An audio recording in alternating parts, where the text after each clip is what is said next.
कष्ट मिलेगा ज़्यादा भगवान साथ में रहेंगे।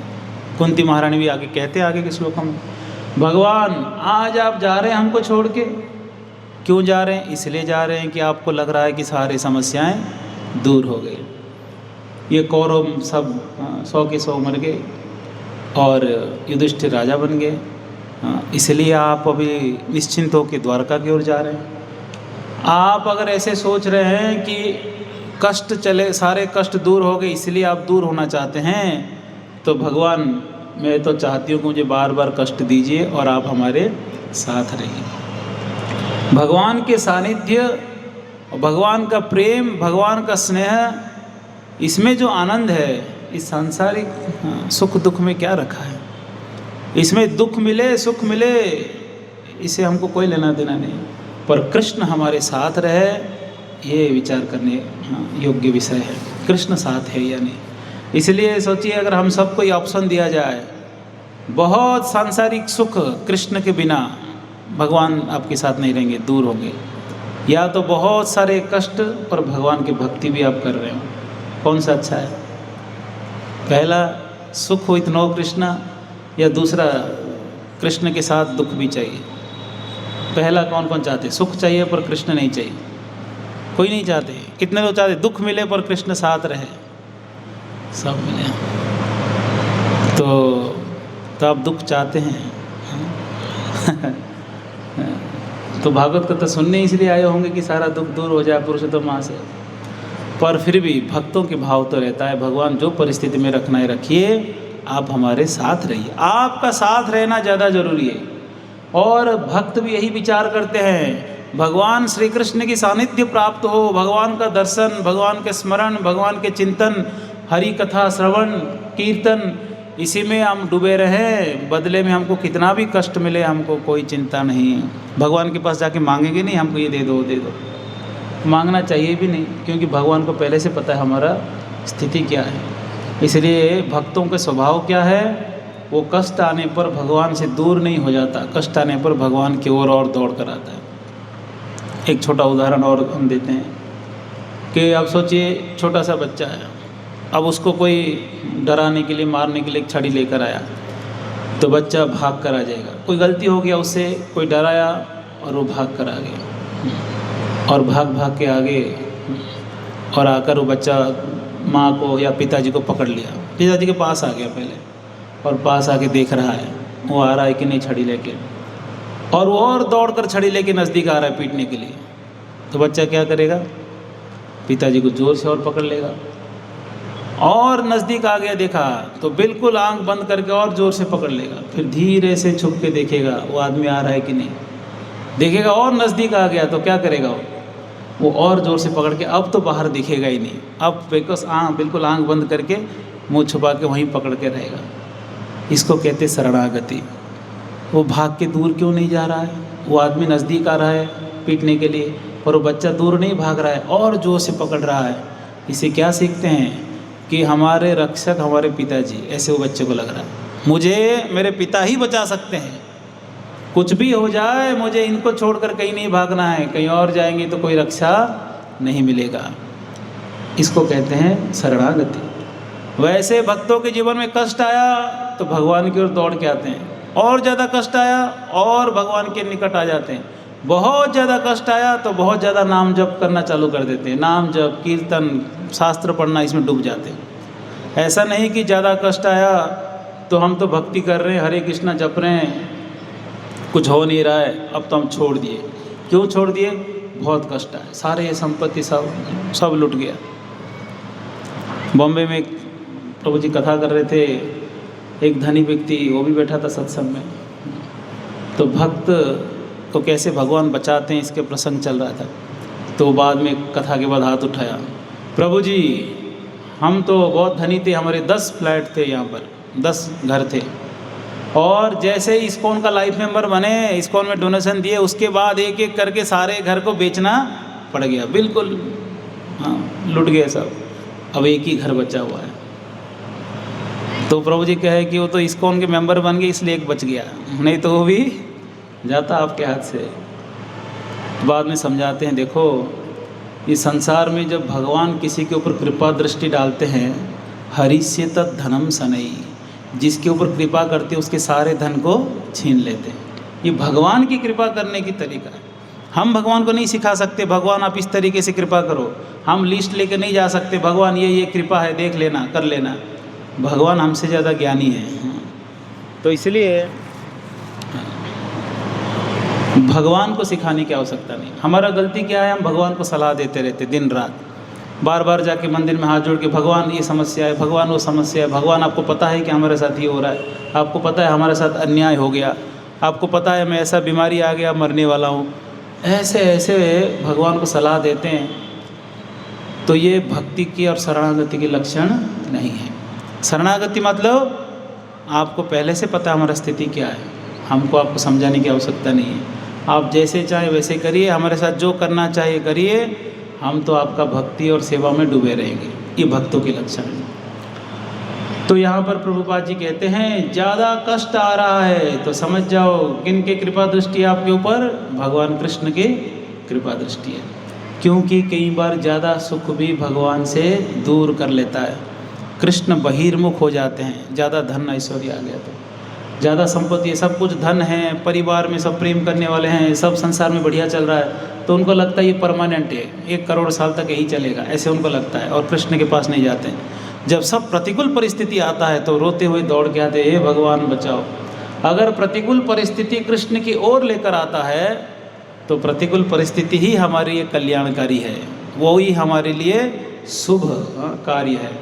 और अनुकूल परिस्थिति भौतिक संसार में अगर कृष्ण बहिर्मुख कर देता है, उसको त्याग देना चाहिए। विषान महाग्ने पुरुषाद दर्शनात् असत्सभाया वनवास कृत्रिता मृधे मृधेनेक महारथास्रतो द्रोण्यस्त्र चास्मा हरे विरक्षिता। तो ये जैसे प्रतिकूल परिस्थिति कैसे कृपा होता है, इसके ऊपर एक बहुत बढ़िया एक कहानी है, आपके राजस्थान की कहानी है, प्रसिद्ध कहानी, आप लोग भी जानते होंगे। घाटम दास मीणा जी, सुने हैं कि नहीं कथा? सुने होंगे।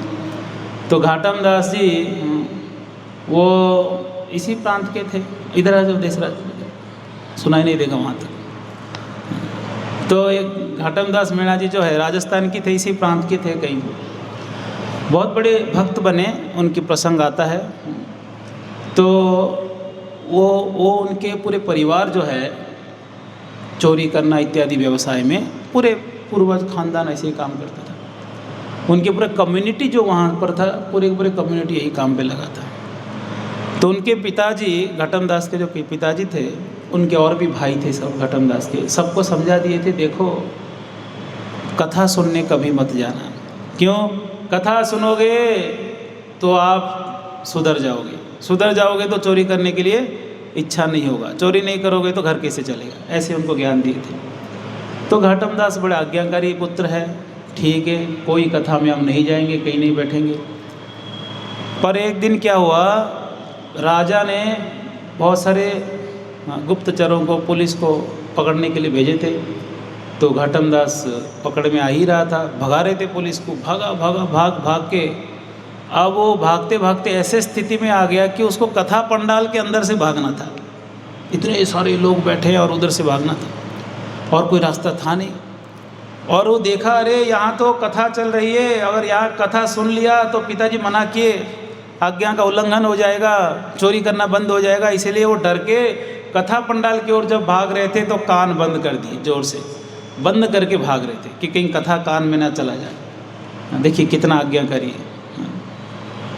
और भागते भागते भगवत इच्छा से बहुत बड़ा कांटा चुभ गया पैर में, और ऐसे कांटा कि अब नीचे चुभा तो ऊपर से उठ गया कांटा, जब बाहर आ गया भयंकर कांटा चुभा, इतना कष्ट हुआ।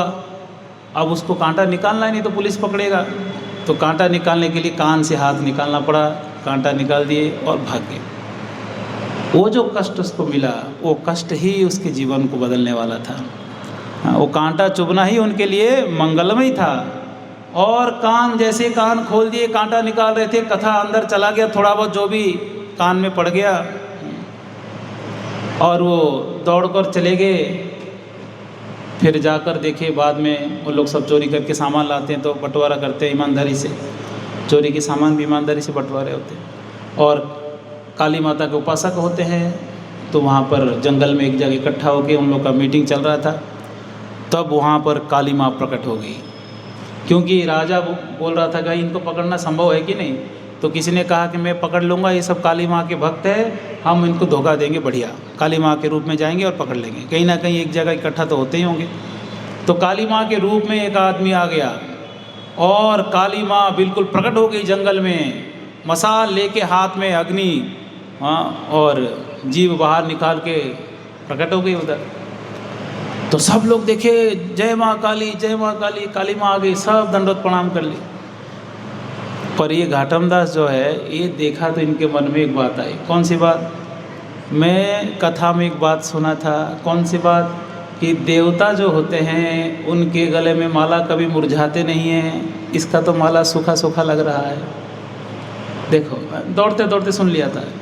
मैंने सुना देवताओं का कभी परछाई नहीं होता है, इसका तो ये मसाल पकड़ा, इस तरफ परछाई आ रहा है इसका। और देवताओं का पसीना नहीं आता, ऐसे हम सुने थे, इसका तो पसीना आ रहा है, लगता है कुछ तो गड़बड़ है, कोई पुलिस वाला लग रहा है। तो ऐसे वो विचार की सबको समझाने के लिए प्रयास तो कर रहे थे, पर सब तो भाव में थे, जय माँ काली।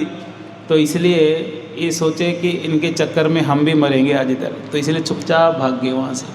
बोले कि तो सुनने वाले हैं नहीं, भाग जाना, ठीक है, चले गए। बाद में खबर मिला कि पूरे के पूरे सबको पकड़ लिया गया और फांसी की सज़ा दे के सबको मार दिया गया। केवल बच गए कौन? घाटमदास। अब ये तो घबरा गए, बहुत बड़े सदमे में थे, क्या हो गया हमारे साथ, और बच गए। बहुत बड़ा सदमा था ये। बहुत विचार करने के बाद उनके मन में एक बात आया, अनजाने में और मजबूरी में कथा सुनने से अगर प्राण बच सकता है, अगर इच्छा करके संकल्प करके भक्ति भाव से कथा सुना जाए तो क्या क्या नहीं हो जाए। इसलिए वो आधी रात को विचार करके एक संत के पास गए और उनको कहते हैं कि कथा सुनाइए महाराज। बोले, अरे कौन हो आधी रात को आके कथा सुनाने कह रहे हो? बोलते घाटमदास हो। समझ गए, अरे भाई तो डाकू है, तो हमको भी मार देगा ये। बोले ठीक है, बैठो बैठो, सुनाते हैं कथा। और कथा सुनाए और बहुत सारे उपदेश दिए। हाँ, पूछे क्यों आप कथा सुनना चाहते हो, पूरा प्रसंग सुने। फिर कथा सुनाने के बाद उनको उपदेश दिए और कहते हैं कि आप नाम जप करो, नित्य भगवान के नाम जप करो, और जहाँ भी हरि कथा हो रहा है वहाँ बैठ के सुन लो। और कहीं भी संध्या या सुबह के समय अगर आरती हो रहा हो मंदिर में, जाके खड़े हो जाओ, भले 5 मिनट के लिए। और एक बात, कभी झूठ मत बोलना। तो घाटमदास कहता है, वो तो ठीक है, चोरी मत करना मत बोल दीजिएगा, वो हमारा व्यवसाय है, उसके बिना परिवार नहीं चलेगा। नहीं नहीं ठीक है, चोरी करो पर झूठ मत बोलना बस। हाँ ठीक है, झूठ नहीं बोलेंगे। तो अब वो बहुत दिन चोरी करते करते भक्ति भी करते थे, नाम जप करते थे, कथा भी सुनते थे, ऐसे चल रहा है। एक दिन उनको मन में आया, अलवर की राजा के घर पे प्रवेश किया जाए, वहाँ लूटेंगे। एक घोड़ा कहीं से लिए और उनके महल में चले गए। तो पहले गेट में जब द्वार में गए, द्वारपाल पूछता है, मंत्री के वेश में गए थे, महामंत्री के वेश में, कौन हो? बोलते हैं कि मैं चोर हूँ। सच बोल दियो। द्वारपाल देख के कहता है, अरे भाई मंत्री लग रहा है, गुस्से में लगता है, अपने आप को चोर कह रहा है। कौन चोर अपने आप को चोर कहेगा? जाओ महाराज जाओ, गलती हो गई। दूसरे गेट के पास गए, वहाँ भी पूछे कौन हो आप? बोलते कि हम चोर है। तो सोचे अरे आगे गेट वाले छोड़ दिए, हम इनको देखो पूछ रहे, इसलिए गुस्से में कह रहे चोर है, जाइए अंदर जाइए। अंदर गए, घोड़ा वहीं रखे, राजा के सारे अलंकार ले लिए, राजा का जो है काला घोड़ा लेकर चले गए। और राजा जब उठे देखते हैं कोई सारे गहने गायब है, तो चारों ओर खबर फैल जाता है। तो द्वारपाल को पूछते हैं तो कहते हैं कि महामंत्री आए थे रात को। महामंत्री को पूछे, बोले मैं क्यों हूँ, मैं तो सो रहा था। तब उनको समझ में आ गया एक चोर बचा हुआ है, कौन? ये घाटमदास। सब लोग भागे पकड़ने के लिए, ज़्यादा दूर गया नहीं होगा, काला घोड़ा लेके चला गया। और जाते जाते जाते एक जगह किसी मंदिर में, सुबह सुबह की बात है, मंगल आरती चल रहा है, वो घोड़ा बाहर रखे अंदर आरती अटेंड कर रहा है। और उनको पकड़ लिए मंगल आरती में ही, और राजा के पास ले आए, घोड़ा भी ले आए। पर आश्चर्य की बात ये था कि घोड़ा बिल्कुल सफ़ेद हो गया था, दूध की तरह सफ़ेद। घोड़ा राजा को पहचान तो रहा था, पर कलर चेंज हो गया। तब उन्होंने राजा पूछे कि घोड़ा सफ़ेद कैसे हो गया रातों रात? तो बोलते हैं कि भगवान मुझे रक्षा करने के लिए ये काले घोड़े को क्या कर दिए, सफ़ेद कर दिए। तो राजा कहते हैं कि आप तो फिर संत हो गए, भगवान आपके लिए अगर ये कर सकते हैं, आप तो महान संत हैं, आप संत हैं तो चोरी क्यों करते हैं? बोले चोरी नहीं करेंगे घर कैसे चलेगा? बोलते हैं कि महाराज आज मैं आपको वचन देता हूँ, जीवन भर आपको जितना धन संपत्ति चाहिए भरण पोषण के लिए सब मैं दे रहा हूँ, आज से चोरी बंद कर दीजिए। तो बहुत बड़े संत बन गए हो। तो इसलिए भगवान कई बार कष्ट देते हैं हमारे मंगल करने के लिए। जैसे बिमला मंगल ठाकुर जी के साथ भी हुआ था, आप कथा सुनते हैं। एक वेश्या उनको अपमान करती है, भयंकर अपमान करती है। बोलते इतना प्रेम यदि आप भगवान कृष्ण के प्रति आपका होता तो आज आप भगवत प्राप्ति कर लेते। ऐसे निंदा करते हैं तो वहाँ से वो निकल जाते हैं। और जाते जाते एक जगह और गए, अब विरक्त होके जा रहे थे ब्रज की ओर। तो रास्ते में एक जगह एक महिला पानी लेने जाते हैं कुएं में। तो रास्ते में देख इतना सुंदर महिला है कि उनकी आँख वहाँ से हट नहीं रहा था। तो उनके पीछे पीछे उनके घर तक चले गए और कहते हैं फिर घर तो वो तो महिला डर गई, वो अंदर चले गए, बोली मेरे पीछे आ रहा है कोई। तो उनके पति को कहते हैं आपकी पत्नी से अकेले में मिलना है। तो पति कहते ठीक है मिलिए, कुछ बात करना हो। तो दरवाज़ा बंद कर दिए और वो कहते हैं कि हे माता, आपका जो बालों में पिन लगाते हैं हेयर पिन, वो मुझे चाहिए। वो तो डर गई थी पहले, फिर दे दी, ले लो। फिर उन्होंने अपनी आँखों को फोड़ दिया, खून बहने लगा। वो डर गई, चिल्लाने लगी अंदर। फिर वो बाहर जब दरवाज़ा खोलते हैं तो दोनों आँख फुटे हुए हैं, खून बह रहा है। तो पूछती ऐसा क्यों किया? बोले कि भगवत प्राप्ति के लिए निकला हूँ, पर ये आँख मुझे गलत रास्ते पे लेके जा रहा है। आँख नहीं रहेगा तो कोई डिस्टर्बेंस नहीं रहेगा। इतने बड़े भक्त हुए। और ब्रज में जब ठाकुर जी उनके साथ लीलाएँ करते थे तो उनके साथ बच्चे के रूप में आके खेलते थे। और एक बार तो पकड़ लिया हाथ को कृष्ण को, वो तो अलग रूप में आकर बात करते थे। जैसे ही पकड़ लिए बोलते मैं समझ गया आप कौन है, हाँ, और आप मेरे से दूर नहीं हो सकते हैं। तो कृष्ण तुरंत हाथ झटक के भाग गए। तो कहते हैं कि भगवान हाथ से तो निकल गए, एक बार हृदय से तो निकल के देखो आप हृदय से कभी नहीं निकल सकते। तो ये है भगवान श्री कृष्ण और उनके भक्त। तो इसलिए उनका आँख अंधा हो जाना ये भी उनके भक्ति के लिए अनुकूल था। और पांडवों को जितना कष्ट मिला वो भी भक्ति का अनुकूल ही था, क्योंकि उनके कष्ट के समय कृष्ण स्वयं परम ब्रह्म कृष्ण उनके साथ थे। हम लोग के जीवन में ऐसा नहीं होता, साधारणतः लोगों के जीवन में ऐसा नहीं होता कि कृष्ण उनके साथ चल रहे हो, नहीं, पर भगवान श्री कृष्ण पांडवों के साथ रहते थे। क्यों? क्योंकि उनके जीवन में कष्ट है तो दूर करने के लिए आके पास में खड़े हो जाते हैं। तो इसलिए भक्तों, जीवन में कितना भी कष्ट आए भगवान का चिंतन करते रहना चाहिए। भगवान साथ है तो कष्ट तो क्या करेगा, कुछ नहीं कर सकता।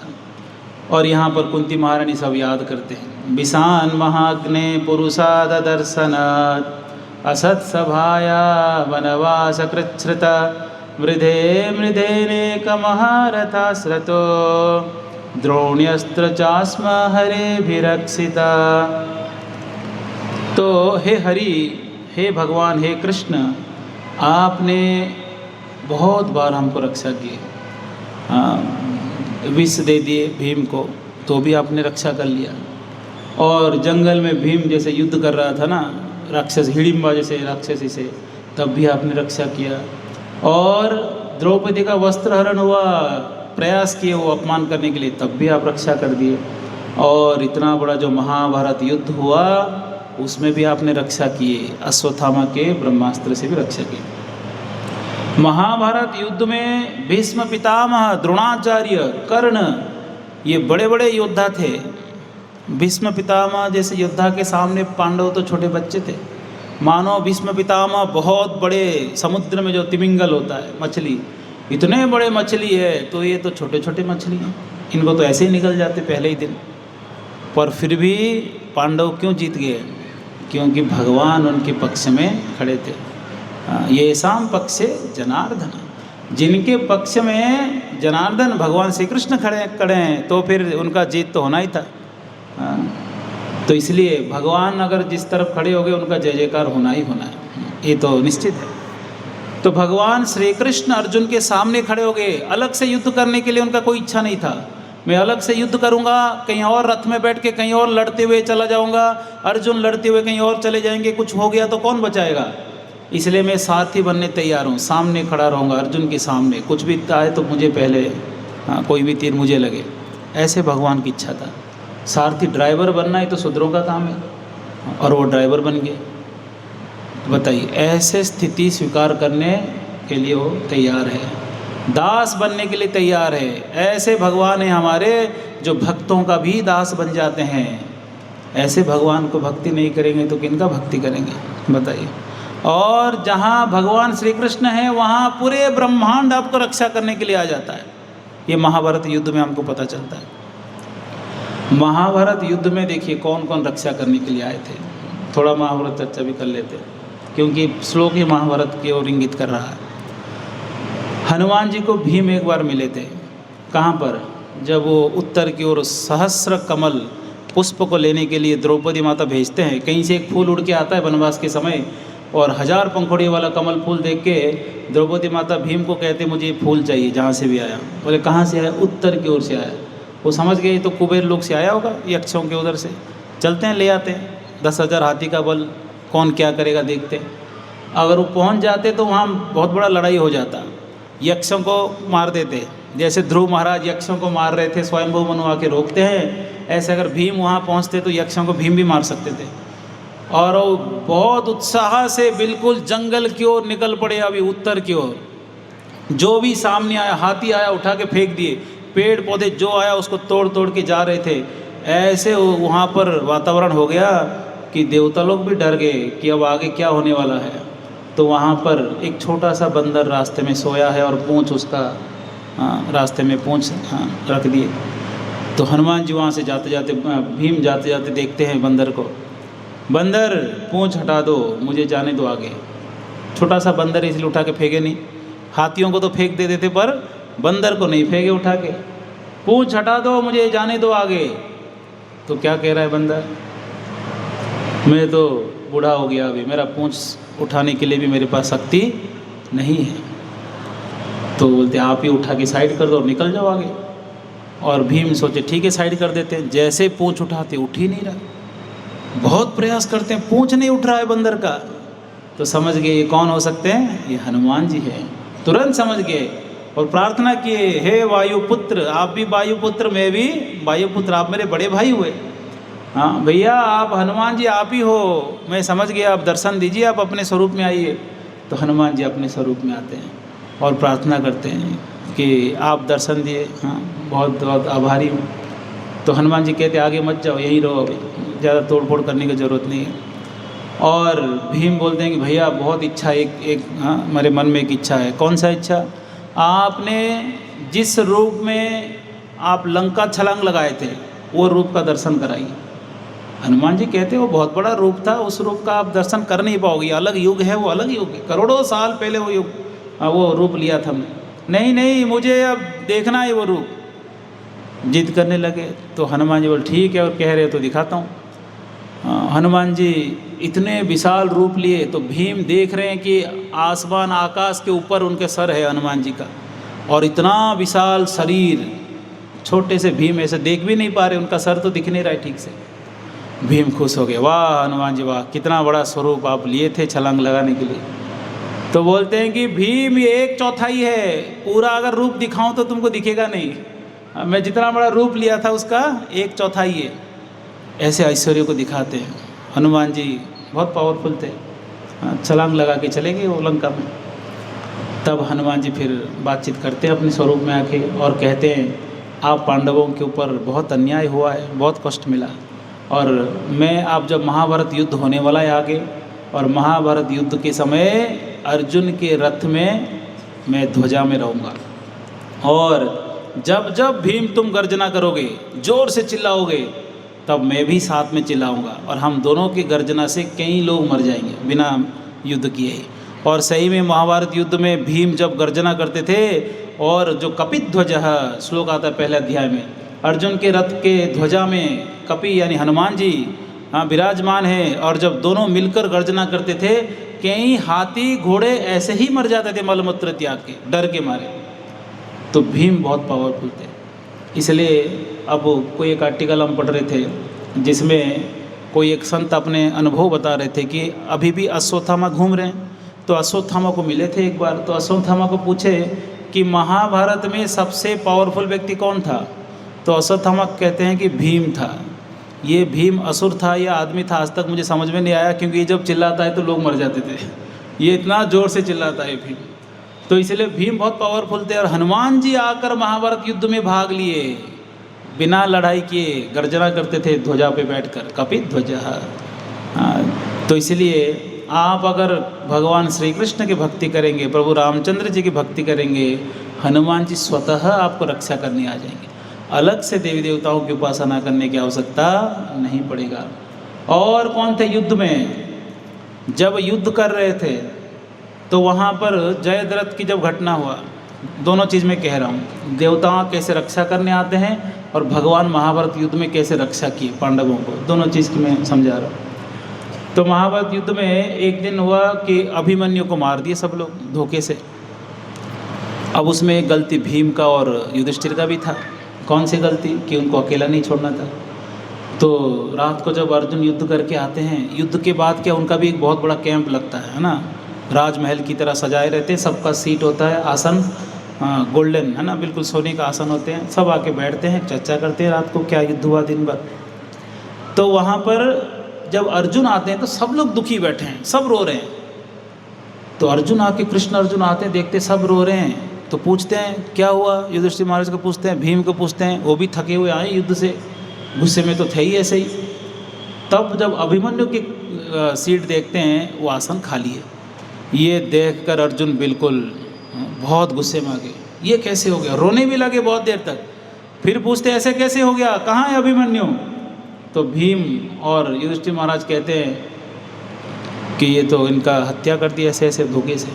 तो आप दोनों कहाँ थे? बहुत डांटे दोनों भाइयों को, आप दोनों एक बच्चे को नहीं बचा पाए, आप दोनों कहाँ थे उस समय पे? बहुत बहुत क्रोध किया अर्जुन। तो भीम और युधिष्ठिर कहते हैं हम तो बचाने के लिए साथ में ही जा रहे थे, चक्रव्यूह को भेद करके उनको जाना था और निकाल के हमको लाना था, प्लान ये था, पर हमको रास्ते में रोक दिया जयद्रथ, हमको डाइवर्ट कर दिया। इतना युद्ध किया कि हमको लड़ना ही पड़ा उससे।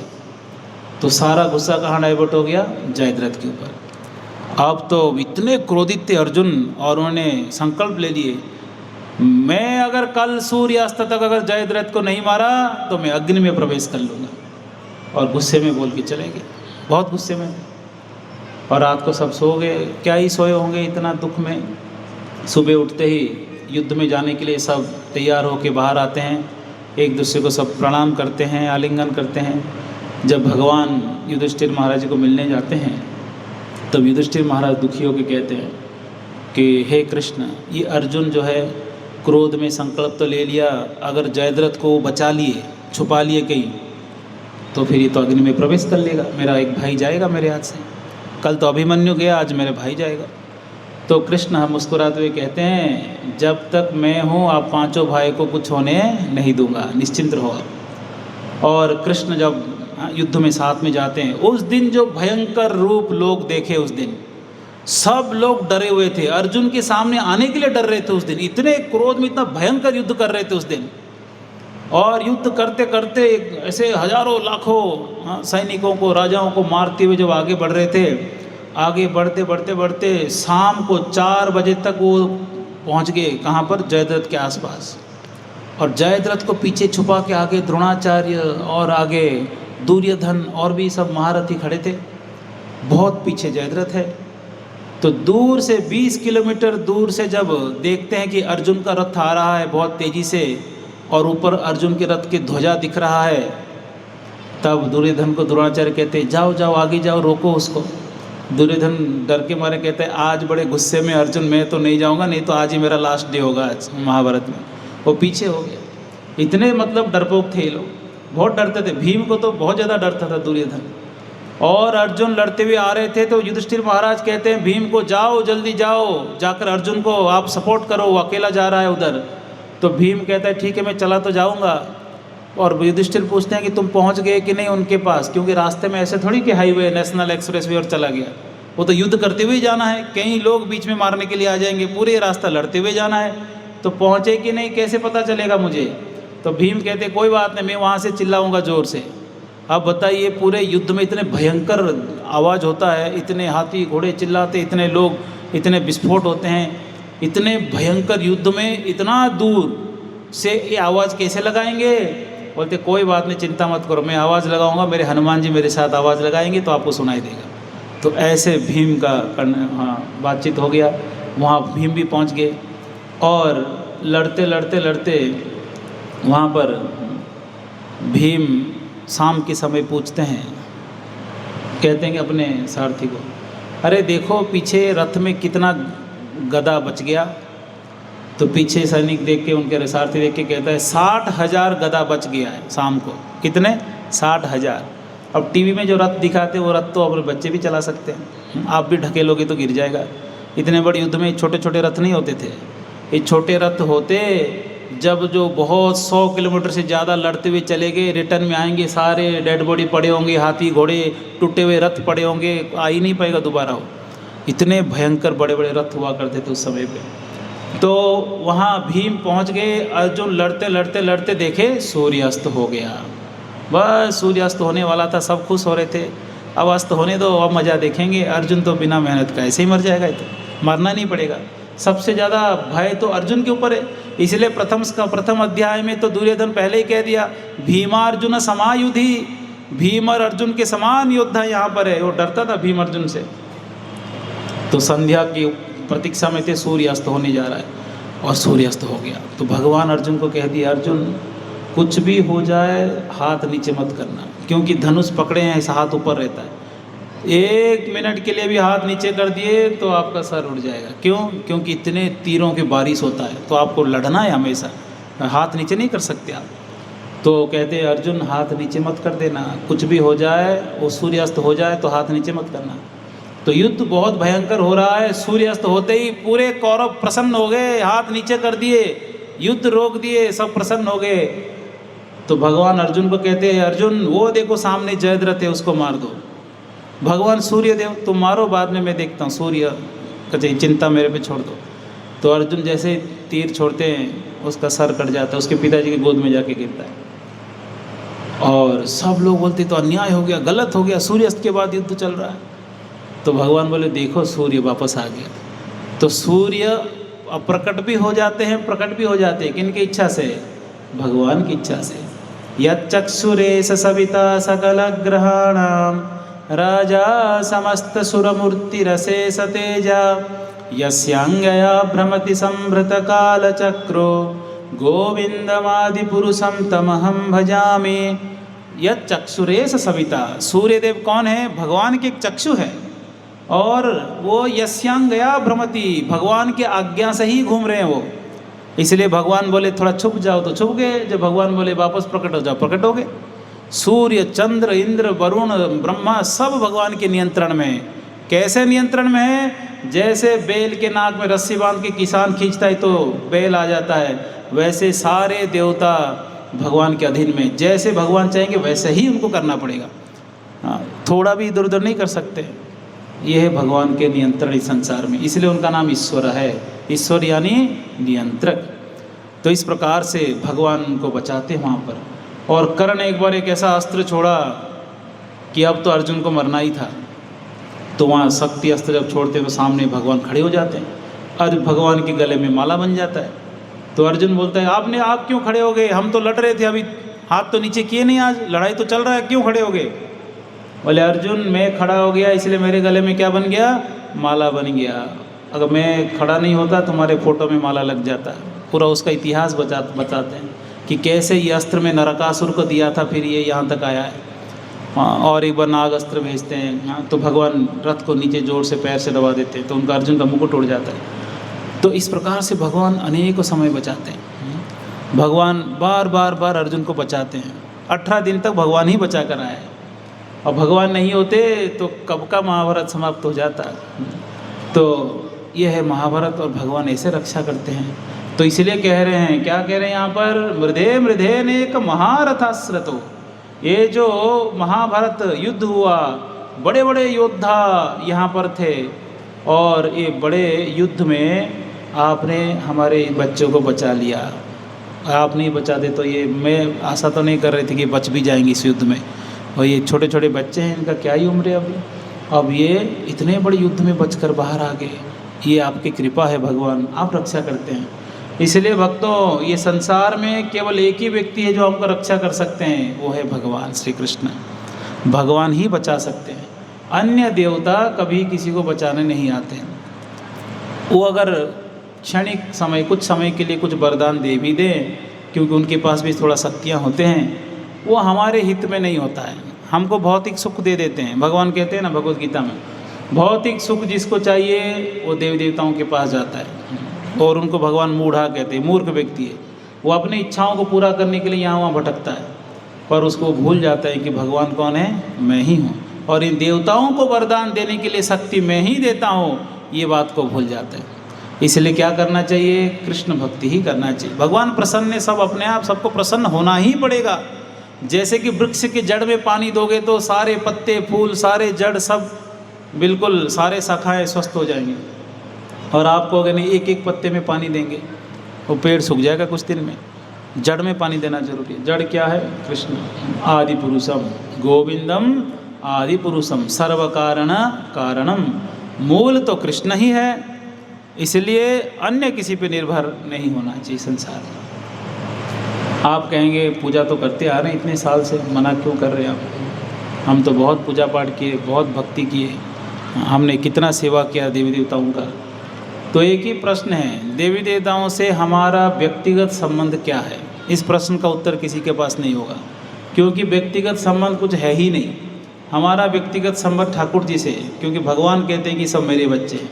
अहम बीज प्रदा पिता, भगवान कह सकते हैं। और सारे ममेव अंश जीवलोके जीवभूत सनातन, सारे जीव मेरे ही अंश है, ये ठाकुर जी कह सकते हैं। हमारे जो सृष्टि करता है, हमारे माता पिता कौन है? कृष्ण है। कृष्ण कह रहे हैं कि सारे जीव मेरे अंश है। तो अन्य देवताओं से व्यक्तिगत संबंध क्या है? कोई संबंध है ही नहीं। तो क्यों पूजा करते हैं? क्योंकि हमको कुछ लोभ है, पूजा करते हैं इसलिए। तो क्या ये जो आपके अंदर भौतिक इच्छाएं है उसका पोषण भगवान नहीं कर सकते? भौतिक कामनाओं को पूरा भगवान नहीं कर सकते? क्या भगवान के पास इतना क्षमता नहीं है कि आपके जो छोटे छोटे भौतिक इच्छाएं उसको पूरा नहीं कर पाएंगे? भगवान जितना दे सकते हैं उतना आप सोच भी नहीं सकते। ध्रुव महाराज क्या मांगने आए थे? ऐसे चीज़ मांग लिए जो साधारणतः किसी की बस की बात नहीं है। मेरे दादा परदादाओं के पास भी ऐसे साम्राज्य नहीं होना चाहिए जो साम्राज्य मुझे चाहिए, ऐसे मैं चाहता हूँ। भगवान की प्राप्ति कर लिए 6 महीने में। भगवान आके बोलते हैं क्या चाहिए? भगवान कुछ नहीं चाहिए। अरे कुछ तो सोच के आए थे, मैं तो कांच के टुकड़ा सोच के आया था, आपने दर्शन दे के तो आपने मुझे हीरा दे दिया, अब कुछ नहीं चाहिए। नहीं नहीं ध्रुव, तुम मांगो या ना मांगो, मैं तुम्हारी इच्छा पूरा करूंगा। तुमने इच्छा किया था ना कि तुम्हारे दादा परदादाओं के पास भी ऐसे कोई साम्राज्य ना हो। मेरा ध्रुव लोक है वो वैकुंठ है।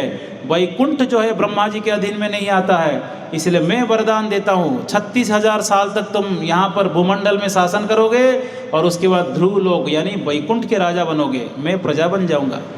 ऐसे आशीर्वाद देते हैं। और क्या बोलते हैं? तुम्हारे जो माँ है सुरुचि, तुमको अपमान की थी ना, वो भी मर जाएगी, और उसका बेटा उत्तम वो भी मर जाएगा। जो चाहिए सब मैं दे दूंगा, तुम मांगो या ना मांगो, क्योंकि मेरा दर्शन होने के बाद कोई खाली हाथ नहीं लौट सकता। ये भगवान के ऐसे स्वभाव है।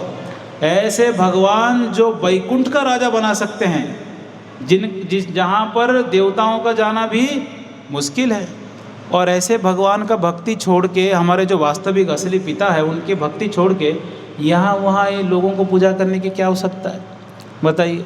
यहाँ वहाँ जाके देवताओं का पैर पकड़ते हैं, दे दो दे दो दे दो, थोड़ा तो भीख दे दो, और देवता भी थोड़ा मेहरबानी करते हैं, ठीक है जा तुमको दे दिया, रोज़ पूजा करना, ठीक है, हर साल उत्सव करते रहना मेरा।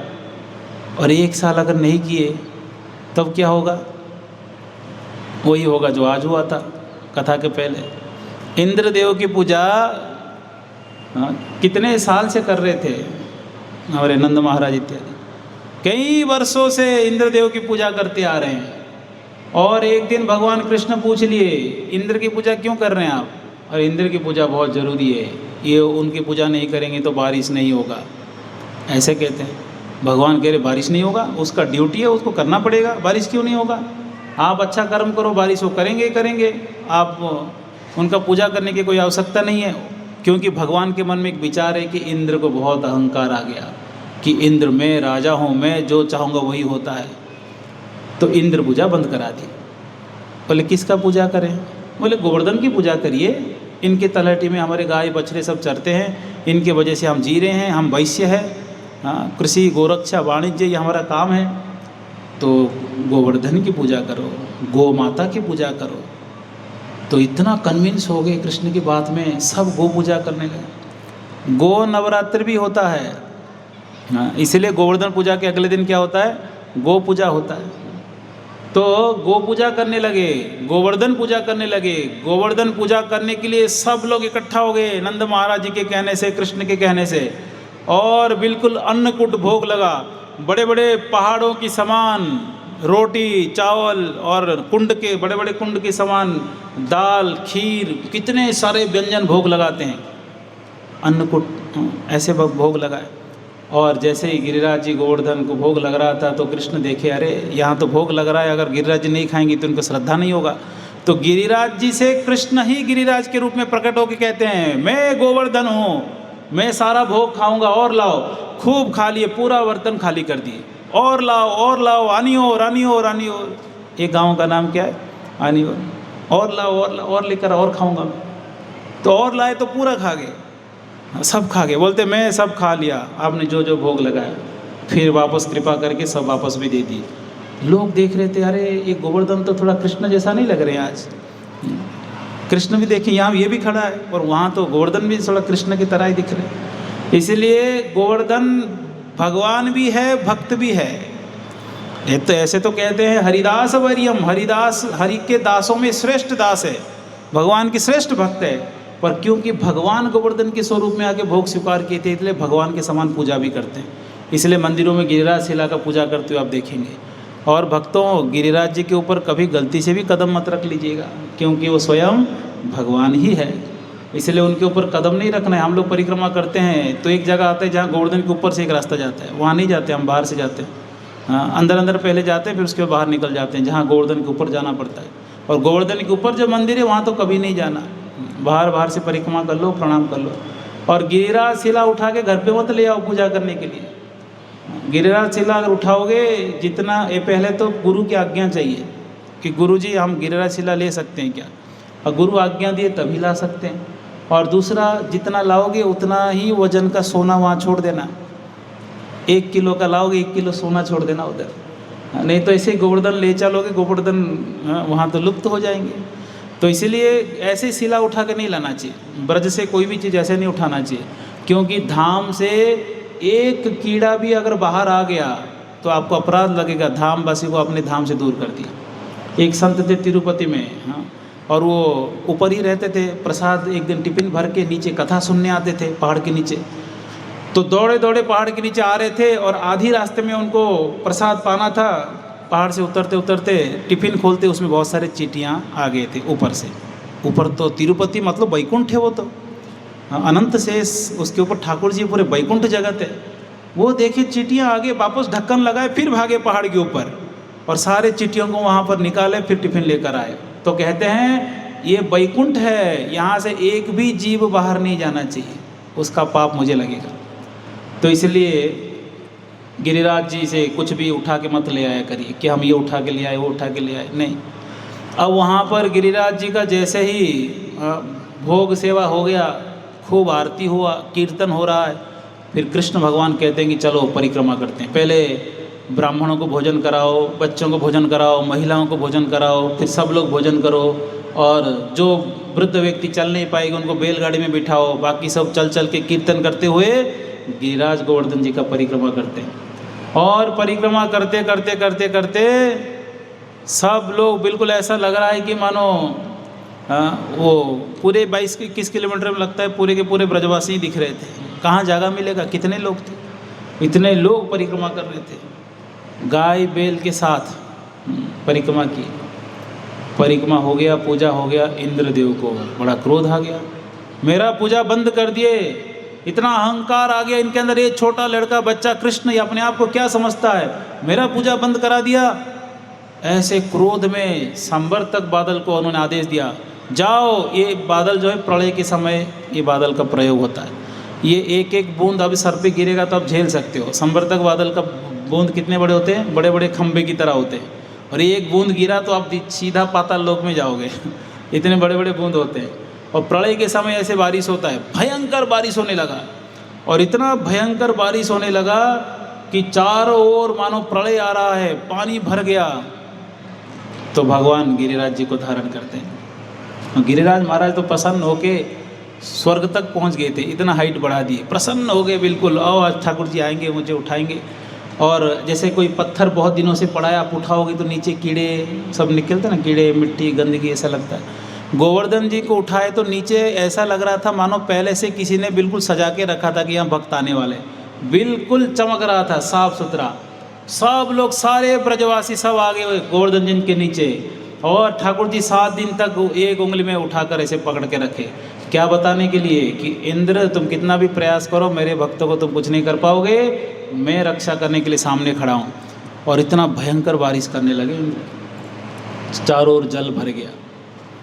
जल भरने से क्या होगा, गोवर्धन के अंदर एक बूंद भी पानी नहीं आया।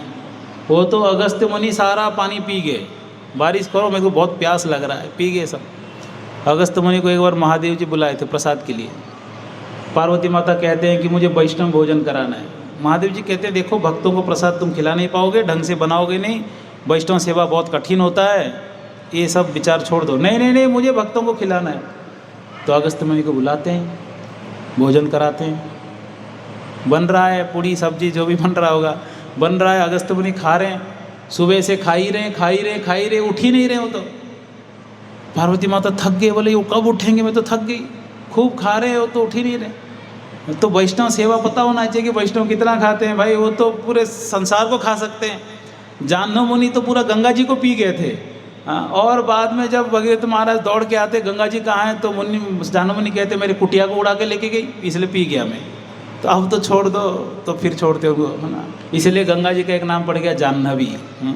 इसलिए गौर आरती में हम गाते ना, जाह्नवी तटवने जगह बन लोभा।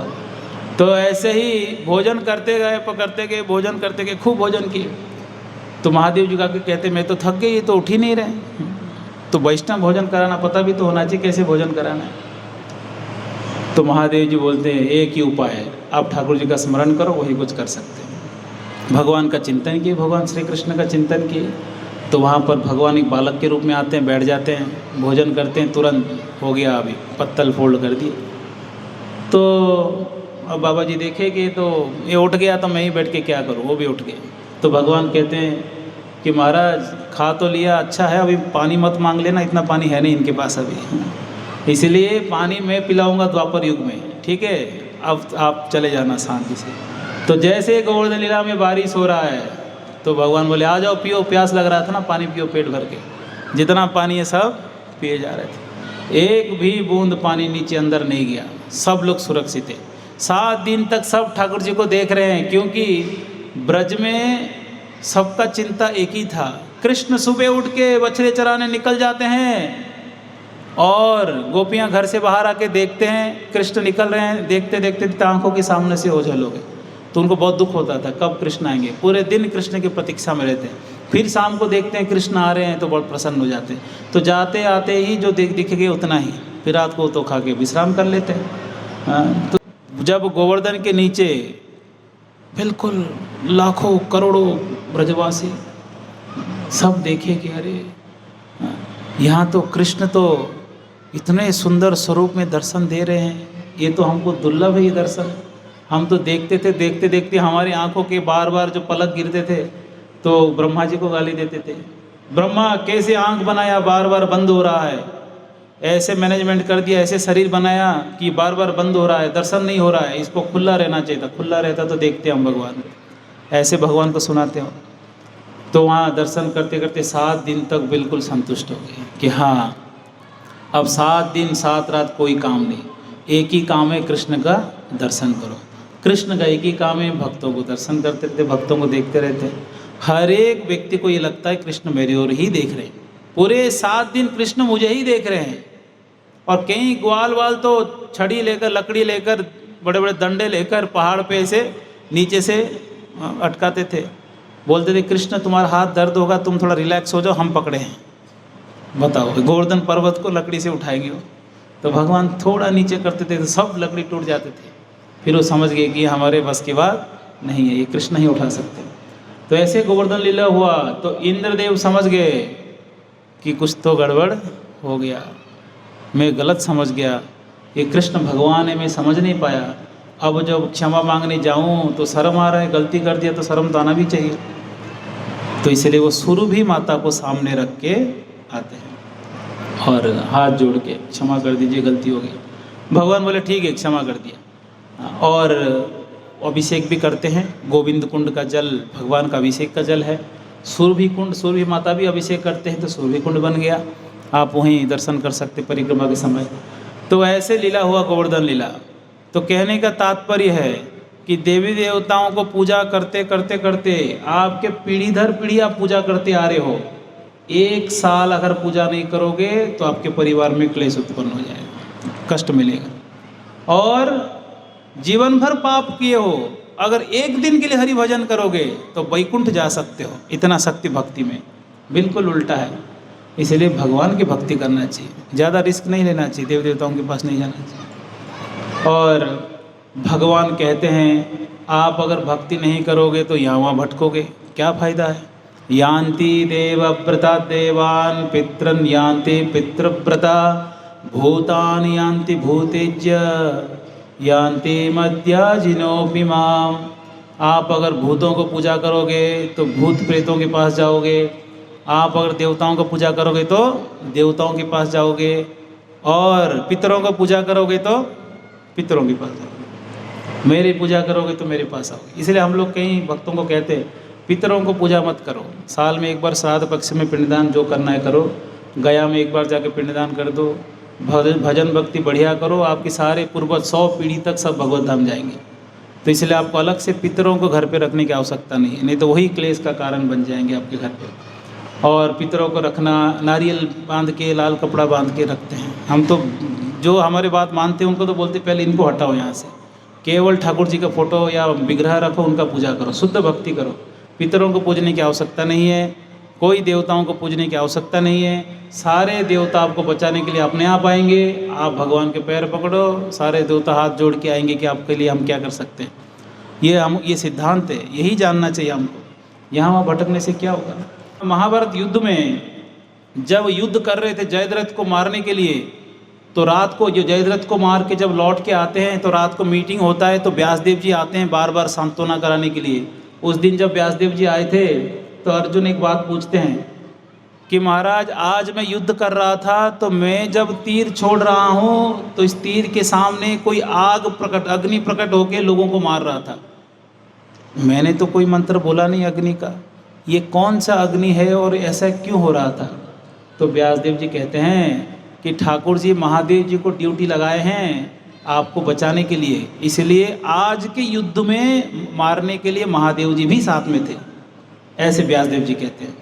तो यानी अर्जुन जब युद्ध कर रहे थे महादेव जी भी लड़ रहे थे और कौरवों को मार रहे थे। और जब युद्ध समाप्त हो गया, अश्वत्थामा अब दुर्योधन को प्रसन्न करने के लिए पांडवों के कैंप में आके पांडवों के बच्चों को मार दिया। जब वो कैंप के अंदर प्रवेश कर रहे थे, द्वार में इतना बड़ा विशाल व्यक्ति, काला सा व्यक्ति ये सब प्रकट हो गया।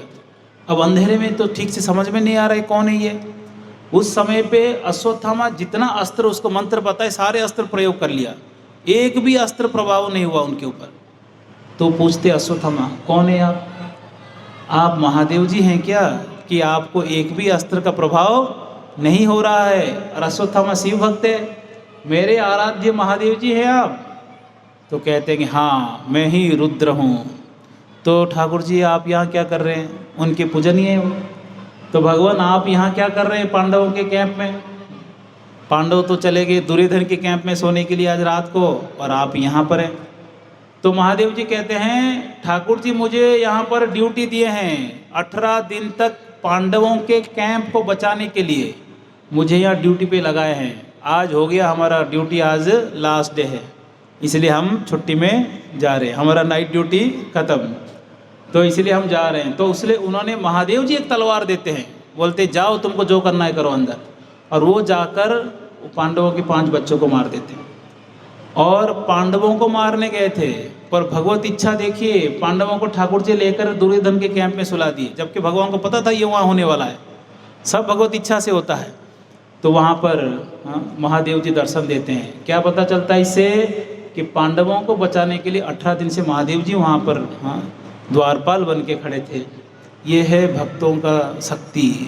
तद्भक्ता प्रभवापि, बहुत शक्तिशाली है भक्त, जिनको बचाने के लिए पूरे ब्रह्मांड के सारे देवता आके खड़े रहते हैं कि इनको बचाना है। अलग से आपको देवताओं के पास जाने की आवश्यकता नहीं है। और जड़ भरत की कहानी में आप सुनते हैं, भरत महाराज जी जड़ भरत बन गए, हिरण बन गए, हिरण से आसक्त होकर फिर जड़ भरत के रूप में जन्म लिए। जड़वत रहते थे, कुछ नहीं बोलते थे। पिताजी कहते हैं कि शौच क्रिया करके आओगे तो साबुन से हाथ धो लिया करो, मिट्टी से हाथ धो लिया करो। तो भरत महाराज क्या करते, पहले मिट्टी से हाथ धोते थे, फिर जाते थे शौच क्रिया करने। बिल्कुल उल्टा करते थे जानबूझ के। मंत्र उच्चारण करो, कुछ बोलते ही नहीं थे। पिताजी परेशान होकर शरीर छोड़ दिए और फिर भी वो कुछ नहीं किए। वो जानते हैं इस संसार में अगर मैं मुंह खोलूं, ज़्यादा होशियार बनूं, मेरे शादी करा देंगे, और शादी करा देंगे, घर जंजाल में फिर फंस जाऊंगा। पहले हिरण बना था, आगे क्या बनूंगा पता नहीं। चुप रहेंगे, बिल्कुल मूर्ख हूँ मैं, मुझे कुछ नहीं आता। भगवान कृष्ण का चिंतन करते करते जड़वत रहते थे। अब उनको एक दिन डाकू पकड़ लिए, क्योंकि उनकी सौतेली माँ जला हुआ चावल खिला खिला के उनको जंगल में एक बार अपने खेत की देखभाल करने के लिए बिठा दिए थे। और खेत की देखभाल करने बिठाए, शरीर तो बिल्कुल सांड की तरह तगड़ा शरीर है, और बैठे हैं ऐसे कृष्ण के चिंतन कर रहे हैं। तो वहाँ पर कुछ डाकू जिनको बलि देने के लिए लेके आए थे वो भाग गया था। उसको खोजते खोजते जड़ भरत को पकड़ लिए। अरे जो गया उसको छोड़ो, ये अच्छा खासा आदमी है, इसको पकड़ लो। जड़ भरत को उठा के लेके गए और जाकर बलि देने के लिए उनको स्नान कराए, उनको तिलक लगाए, माला पहनाए, और उसको बलि देने के लिए काली माता के सामने लेके आए। बहुत विशाल मूर्ति काली माता का है, सामने लाए और कहते कि सर नीचे करो। तो जड़ भरत सर नीचे करते हैं और तलवार का पूजा करते हैं, तलवार को उठाते हैं ऐसे काटने के लिए। जड़ भरत को पता है ये कर क्या रहे हैं, क्योंकि पूरा भूमंडल के राजा थे भरत महाराज, जिनके नाम से भारतवर्ष पड़ा है। इस भूमि का नाम पहले अजानब वर्ष था, भारतवर्ष जिनके नाम पे पड़ा। इतने प्रसिद्ध वहाँ राजा थे भरत महाराज। वो भरत महाराज चाहते तो वो सबको तभी मार सकते थे आत्मरक्षा के नाम पे, पर उन्होंने भगवान के ऊपर छोड़ दिया। नहीं, जो भगवान करेंगे वही। कृष्ण के चिंतन में इतने मग्न हैं, उनको मारने के लिए तैयार है तो भी उनको कोई फर्क नहीं पड़ रहा है। इसलिए मैंने एक श्लोक कहा था 2 दिन पहले, तिरस्कृता विप्रलब्धा सप्ता क्षिप्ता हतापि नास्य तत्प्रतिकुर्वन्ति तद्भक्ता प्रभवापि। कृष्ण के भक्त इतने शक्तिशाली होते हैं, कोई मारने के लिए भी आ जाए तो भी वो किसी को बदले की भावना किसी के प्रति नहीं रखते। और वो तलवार उठा लिए मारने के लिए, सर झुका के, ठीक है मार दो। उनको ना मरने से कोई भय है, ना बचने की कोई इच्छा है। पर काली माता से देखा नहीं गया। काली माँ देखे कि अरे अरे कृष्ण के एक शुद्ध भक्त आज इनका मृत्यु होने वाला है। काली माँ इतने क्रोधित हो गई, मूर्ति फट गया, काली माँ प्रकट हो गई और ऐसे भयंकर रूप दिखाई। वो रूप को ये लोग देख नहीं पाए, डाकू लोग, इतना तेज निकल रहा था। बहुत सारे चंडी प्रकट हो गए वहाँ पर, और उसी तलवार को लेके काली माता सारे डाकुओं को मार दी, और सारे चंडी आके उनके सर के साथ खेल रहे थे। और जड़ भरत उठे, चुपचाप चले गए। थैंक यू काली माँ, थैंक यू, बचा लिया आपने। ये नहीं बोले, वो थैंक यू क्यों बोलेंगे, उनको बचना था ही नहीं, इसलिए उनको कोई टेंशन नहीं, कोई बात नहीं, नहीं मरा, कोई बात नहीं, निकल जाऊंगा कृष्ण के चिंतन करते हुए। पर काली माँ प्रकट होकर उन्हीं को ही मार दी जो काली माता के प्रसन्नता के लिए बलि दे रहे थे। इसमें क्या शिक्षा मिलता है, कितना भी आप देवी देवताओं को पूजा कर लो, कृष्ण भक्त के विरुद्ध जाओगे तो वही देवता आपको मार देंगे, क्योंकि पूरे संसार कृष्ण भक्त को बचाने के लिए हमेशा तत्पर रहते हैं। भक्तों को बचाने के लिए हमेशा देवता साथ में चलते हैं, इसलिए अलग से देवताओं के पीछे पड़ने की आवश्यकता नहीं है। अगर आपका पहचान सोचिए प्रधानमंत्री से, बाकी छोटे मोटे मंत्री अपने आप आपका काम करेंगे। प्रधानमंत्री फ़ोन कर लेंगे, देख लेना उनका कोई काम है, तो अलग से आपको मेहनत करने की आवश्यकता नहीं पड़ेगा। जब भगवान के ही भक्त बनेंगे, अनंत कोटि ब्रह्मा जिसके अंडर में, अनंत कोटि रुद्र जिनके अंडर में, आपको अलग से किसी के पास जाने का जरूरत पड़ेगा कि बचा लो बचा लो बचा लो। ये ऐसे हो गया मानो पिताजी बहुत धनी व्यक्ति है अब बेटे को बीड़ी पीना है तो चाचा जी के पास जाके कह रहा है, चाचा जी आज से आप मेरे पिताजी हो, दो बीड़ी पीने के लिए पैसा दो। ये तो मूर्ख है। तुम्हारे पिताजी मर गए जो तुम चाचा जी के पास जाके पिताजी करके संबोधन कर रहे हो, या पड़ोसी के पास जाके कह रहे हो आज से मैं आप लोग को माता पिता बना रहा हूँ, पैसा दो, मेरे बाप दे नहीं रहा है। ये ऐसे ही हो गया है। कृष्ण हमारे परम पिता है, वो सब कुछ देने सक्षम है, उनके पास सब पूरे सामर्थ्य है, हाँ समर्थ व्यक्ति है। और यहाँ वहाँ देवताओं को, छोटे मोटे देवताओं के पास जाके कहते हैं, हे इंद्र दे दो बारिश दे दो। इंद्र बारिश नहीं देंगे, आप अच्छा कर्म करो अपने आप बारिश होगा। हर एक देवताओं को ड्यूटी में ठाकुर जी लगा के रखे हैं और वो ड्यूटी बाउंड है। आप कुछ करो या ना करो, वो अपना ड्यूटी उनको करना ही है। इसलिए ये जानना हमको आवश्यकता है। देवताओं की पूजा ये शास्त्रों में मना किया गया है, खास करके गीता भागवत में इसको कभी प्रोत्साहन नहीं दिया गया।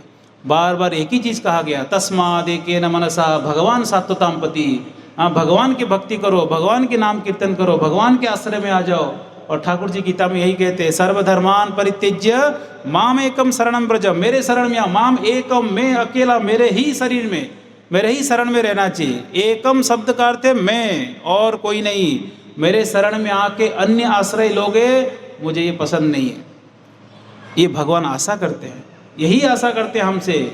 इसलिए मन में केवल कृष्ण भक्ति अगर है तो अपने आप संसार को, भवबंधन को पार कर सकते हो। यहाँ वहाँ व्यभिचार करेंगे, थोड़ा यहाँ थोड़ा वहाँ, सोमवार को कहीं और जाके बोलेंगे आप ही भगवान है, आपके बिना तो हमारा जीवन चलता नहीं है। मंगलवार को जाके कहीं और कहेंगे, हे बालाजी, हनुमान जी, आपके बिना तो हमारा कोई नहीं है, जय हनुमान ज्ञान गुण सागर। रोज बोलते हैं, उसमें एक शब्द आता है भूल जाते हैं, राम काज का करीबे को आतुर। किसके कार्य में व्यस्त है हनुमान जी? राम जी के कार्य में। तो आपको दिख नहीं रहा है कि वो वैष्णव भगवत सेवा में बिजी है, व्यस्त है? आपको भी भगवान की ही सेवा में व्यस्त होना चाहिए। क्या आपको पता नहीं हनुमान जी 24 घंटा बैठकर राम राम राम राम जप करते रहते हैं? कौन से लोक में? किम पुरुष लोक में। आज भी हनुमान जी विराजमान है किम पुरुष लोक में, बैठकर भगवान के नाम जप करते हैं, आंखों से प्रेमाश्रु बहते रहते हैं। और नारद मुनि जब उनको मिलने आते हैं तो छलांग लगा के आसमान में जाके नारद मुनि को आलिंगन करते हैं और दोनों में भक्ति भाव, हाँ भावपूर्ण वार्तालाप होता है, भागवत की चर्चा होता है। क्या हनुमान जी की स्वभाव आपको पता नहीं है?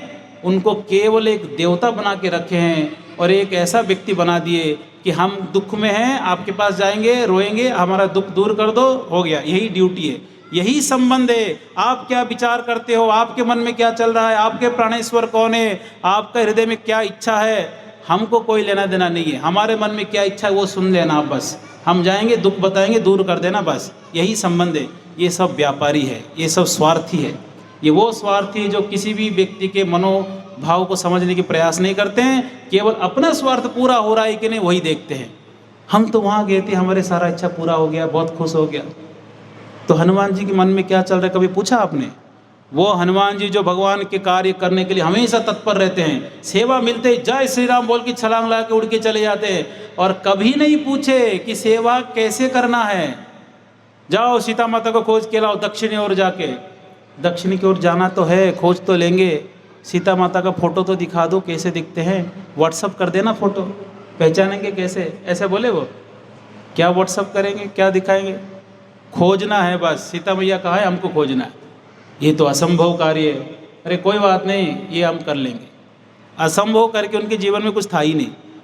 हर घर में, हर गुफा में, हर जंगल में ऐसे एक भी जगह नहीं छोड़े, बाद में ग्लानि ना हो कि हमने वो जगह देखा नहीं था। और वो बुद्धिमान थे, बुद्धिमताम, बहुत बुद्धिमान है, इसलिए वो देख रहे थे। स्वरूप देखकर बता देंगे कि ये सीता माता है कि नहीं, इनके स्वभाव तो सीता माता जैसा, जो गुण हम सुने हैं वो गुण इनमें नहीं दिख रहा है। ऐसे खोजते खोजते जब समुद्र तट में गए, सीता माता नहीं मिली, सब लोग दुखी होकर संकल्प लिए मृत्यु तक अभी अन्न जल ग्रहण नहीं करेंगे, यहीं पड़े रहेंगे, सुग्रीव को मुंह दिखाने नहीं जाएंगे अभी। पर हनुमान जी विचार में बैठे, कुछ तो रास्ता होगा, कुछ तो रास्ता होगा, ऐसा नहीं है कि रास्ता नहीं होगा। तब संपत्ति वहाँ पर मिलता है, कहते हैं कि लंका में जाओ। तब हनुमान जी बोले कैसे जाएं? तो जाम्बवान कहते हैं कि हनुमान भूल गए हो, तुम क्या नहीं कर सकते हो, पूरे ब्रह्मांड को उठाने की क्षमता तुम्हारे पास है। तब हनुमान जी जो इतना विशाल रूप लेके जय श्री राम बोल के छलांग लगा के चले गए। तो हनुमान जी के हृदय की इच्छा क्या है? भगवान की प्रसन्नता। सबसे बड़े वैष्णव है, दास्य रस, 5 रस है, दास, शांत, दास्य, साख्य, वात्सल्य और माधुर्य। 5 रस में दास्य रस के आचार्य हनुमान जी हैं। इतने बड़े संत हैं, उनको संत के रूप में देखना चाहिए। और उनके पास, संतों के पास जाके क्या मांगते हैं हम लोग कि हे भक्तगण, हे संतगण, हमको कृपा करके हरि भक्ति दीजिए, भगवान में मन लग जाए, ऐसे कृपा करिए, यही मांगना चाहिए। पर जाके वहाँ पर ये इतना सारा अनाज गेहूँ पटक दो, चारों ओर हनुमान मंदिर में देखो सब अनाज पड़ा हुआ है, कबूतर खा रहा है, कबूतर मल त्याग रहा है। अपना पुण्य कर्म करना है। हमने मंगलवार को गया, अनाज फेंक के आ गया। भले ही मंदिर गंदा पड़ा हो, भले ही वहाँ शुद्ध हो, कोई हमको लेना देना नहीं, हमको अनाज दे के आना है, कबूतरों को खिलाएंगे। वहीं जगह मिला आपको, अपने छत में खिलाओ कबूतरों को। नारियल फोड़ देंगे, केला छोड़ देंगे, दीपक जला के वहीं गंदगी करेंगे, सारा घी पड़ा है, और बोलेंगे हम पुण्य कर रहे हैं, हम बालाजी के बहुत बड़े भक्त हैं। ये जो भक्ति को भी कर्मकांड करके रखे हैं, यही बंधन का कारण है। इसलिए कहते हैं कि कर्मकांड को जड़ से उखाड़ दो, कोई कर्मकांड नहीं करेंगे, हम केवल शुद्ध भक्ति करेंगे। जैसे हनुमान जी शुद्ध भक्ति करते हैं, हम भी शुद्ध भक्ति करेंगे। अगर पक्का अगर हनुमान की चले हो ना, तो कृष्ण भक्ति करो, राम जी की भक्ति करो, राम नाम जप करो, कृष्ण नाम जप करो, हनुमान जी इतने प्रसन्न हो जाएंगे। देखो ये मेरे पद चिन्हों पे चल रहा है, ये मेरे पद चिन्हों पे चल रहा है, मैं जिस मार्ग में हूँ उसी मार्ग में ये भी आ गया है, ऐसे प्रसन्न हो जाएंगे। केवल मंगलवार हो गया, टीका चंदन लगा के मंदिर में गया, जय हनुमान ज्ञान गुण सागर बोल दिया, उठ के आ गया। भूत प्रेत भूत पिशाच निकट ना आवे।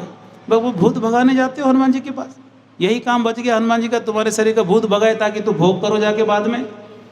वो चाहते हैं कि तुम भक्ति करो, वो चाहते हैं कि तुम भगवान के धाम में जाओ, ऐसे वो चाहते हैं।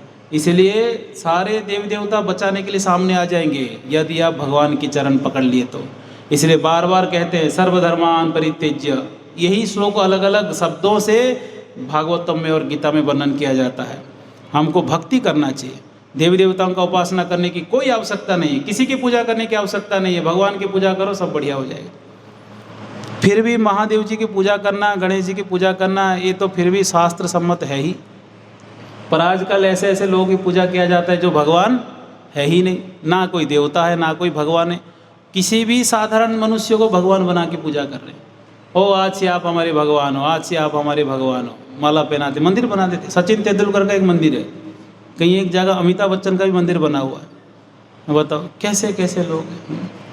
अब हम भी यहाँ पर अगर दीक्षा देना चालू कर दे, हमारा भी मंदिर बन जाएगा, कोई बड़ी बात नहीं है। हाँ, महामंडलेश्वर परम पूज्य 1008 दयाल गौर महाराज थे, एक संत थे करके मंदिर बना देंगे, मूर्ति बिठा देंगे। मेरा विचारहीन है, विचार ही नहीं करते कि कौन व्यक्ति का कितना शक्ति है, कितना आदर करना चाहिए। थोड़ा कोई प्रेरणा दिया तो तुरंत उसमें बह जाते हैं। बताइए, तो भगवान कृष्ण कौन है ये समझना है। आजकल देखो साक्षात श्याम जी यहाँ बैठे, बर्बरी को खाटू श्याम वो कृष्ण है करके मान लेते। आप बर्बरी को पूजा करो, आपकी श्रद्धा है, शिव जी को पूजा करो, आपकी श्रद्धा है, अच्छी बात है। उनको कृष्ण मत मानो, उनको ही मोर पंख लगा के सारे के सारे भजन अभी श्याम के नाम पे खाटू श्याम जी का चल रहा है। साक्षात श्याम बैठे हैं ब्रजेंद्र नंदन, उनको छोड़ के दूसरे किसी को श्याम बना रहे हो, भजन गाते हैं, ये अच्छी बात है? कितना बड़ा अपराध है ये। देवी देवताओं का पूजा करो, आपको इच्छा है, भौतिक इच्छा है तो उनका भी पूजा करो, आपको इच्छा है तो। वो उनका भी वर्णन आता है शास्त्रों में, भगवान उनको भी आशीर्वाद दिए हैं, और इसका अर्थ नहीं वो श्याम हो जाएंगे। श्याम अलग है, साक्षात ब्रजेंद्र नंदन, अनंत कोटि ब्रह्मांड के मालिक, जिनकी तुलना ब्रह्मा और रुद्र से नहीं किया जा सकता, आप ये बर्बरिक से तुलना करेंगे? ये अपराध है, इतना बड़ा अपराध है ये। अगर आपको अगर पूजा करना है, खूब करो पूजा, जिसका करना है। भूत प्रेतों को पूजा करो, भूत लोक के पास जाओ। पितरों को पूजा करो, पितर लोक जाओ, आपको जाने की तीव्र इच्छा है। श्रील प्रभुपाद जी एक बार प्रवचन दे के कह रहे थे, जैसे कर्म करोगे ऐसे फल भुगतोगे। प्रवचन चल रहा था, एक व्यक्ति आके कह रहा है कि स्वामी जी मैं कुत्ता बन जाऊंगा, कोई दिक्कत नहीं है। मतलब वो बोल रहे थे अगर ऐसे पाप करोगे कुत्ता बन जाओगे। कहते मुझे कुत्ता बनना है, कोई दिक्कत नहीं मुझे। तो प्रभुपाद जी कहते मेरा आशीर्वाद तुम्हारे साथ है। और क्या बोलेंगे, कुत्ता बनना है, बन जाओ कुत्ता। तुमको इतना तीव्र इच्छा है कुत्ता बनेगी तो बन जाओ। तो तमोगुणी लोग, जिसको बिल्कुल कोई ज्ञान नहीं है, वो पत्थर को भी पूजा करेगा, वो चंदन लगा देगा, सिंदूर लगाएगा, उधर बोलेगा कि यही हमारा काली माँ है। वो अलग बात है। पर राजस्थान के लोग, जहाँ पर साक्षात गोविंद देव विराजमान है, गोविंदम आदि पुरुषम, आदि पुरुष भगवान ब्रज छोड़ के यहाँ आपके राजस्थान में बैठे हैं, आके जयपुर में, जहाँ पर गोपीनाथ जी आके बैठे हैं, जहाँ पर राधा दामोदर भगवान बैठे हैं, जहाँ पर स्वयं मदन मोहन जी आके बैठे हैं, जहाँ पर नाथ द्वार में श्रीनाथ जी वहाँ पर बैठे हैं। साक्षात भगवान राजस्थान के ऊपर इतनी कृपा किए हैं, साक्षात श्री कृष्ण भगवान, विशेष कृपा है। ब्रज के सारे विग्रह तो आपके राजस्थान में आके बैठे हैं, फिर भी हम उनको अनदेखा करके दूसरे किसी के पीछे पड़ेंगे, ये भक्ति है? नहीं नहीं, हमारे भौतिक इच्छा पूरा हो रहे हैं। अरे भौतिक इच्छा, भगवान इच्छा करेंगे तुमको स्वर्ग का राजा आज ही बना देंगे। बलि महाराज जी को कह दिया अगला इंद्र तुम बनोगे, इतना बोल दिए उनको। बोले बलि महाराज सुतल लोक में राजा बनो, मैं तुम्हारे द्वारपाल बनूंगा, और अगले इंद्र, जब इंद्र का चला जाएगा उनका इलेक्शन, दूसरा इलेक्शन होगा तो तुम मंत्री हो, इंद्र तुम ही हो, बिना इलेक्शन का इंद्र हो। ये हमारे ठाकुर जी, इनका शक्ति है। और हम लोग यहाँ वहाँ भीख मांग रहे, कटोरा लेके, दे दो दे दो दे दो, देवता दे दो। वो देवता कैसे देते हैं? हमारे पुण्य कर्म का फल जो बाद में मिलने वाला है वो पहले ला के दे देते हैं, और हमको लगता है कि हमारे ऊपर कृपा किया है। बिना पुण्य कर्म किए आपको सुख मिल जाएगा? 1%, 1 रुपया भी ज़्यादा नहीं मिलेगा आपके कर्म में नहीं है तो फिर कैसे देवता दे देते हैं? जैसे ही मांगे वैसे ही गाड़ी मिल गया, घोड़ा मिल गया, घर मिल गया। ये कैसे है? उदाहरण देता हूँ। कोई बच्चा पिताजी को एक आईफोन गिफ्ट किया, बिल्कुल उनके जन्मदिन पे सबसे महंगा 1.5 लाख का फ़ोन दिया। पिताजी बोले अरे वाह बेटा, नया नया नौकरी में लगा है, लगता है खूब कमाया है, मेरे को तो आईफोन दे दिया। बाद में मैसेज देखे पिताजी, उनके अकाउंट से 1.5 लाख गायब है। बेटा ये 1.5 लाख गायब क्यों हुआ? पिताजी आपके ATM कार्ड लेके गया था, उसी से ही उठा के दिया आपको। तो देवता ऐसे ही करते हैं, हमारे ही कर्मों में जो पुण्य है, जो सुख आगे मिलने वाला है, 100 जन्मों तक पुण्य कर्म मिलने का जो बना दिया गया है लिस्ट, उसमें से निकाल के आज दे देंगे। उतना ही मिलेगा जितना पुण्य आपके अकाउंट में है। आप बोलोगे ऐसा नहीं, हमको बहुत सारी इच्छाएं पूरा हुए जो हम सोचे भी नहीं थे। अच्छा, करोड़पति बनना तो सब चाहते हैं, सब तो अंबानी अडानी बनना चाहते, क्यों नहीं बन जाते हो? पूरा जीवन भर पूजा कर करके बूढ़े होके मर जाते हो, जिस शहर में उसी शहर में रहते हो, करोड़पति क्यों नहीं बन गए? क्योंकि आपके कर्म में वो था ही नहीं, तो कहाँ से बन जाओगे? इसलिए ये भ्रम में कभी मत रहिए कि कर्म में है नहीं और अचानक किसी की पूजा करने से आ गया। आपके कर्म उतना वो सपोर्ट करना चाहिए कि आपको सुख देना चाहिए कि नहीं, तब वो भी देखते हैं इसके पास कितना बैंक बैलेंस है, विड्रॉ करके इसी को पकड़ा दो, खुशी खुशी हमारा पूजा करता रहेगा। जिस दिन पूजा बंद कर दो, पूरे खानदान में समस्याएं चालू हो जाएंगी।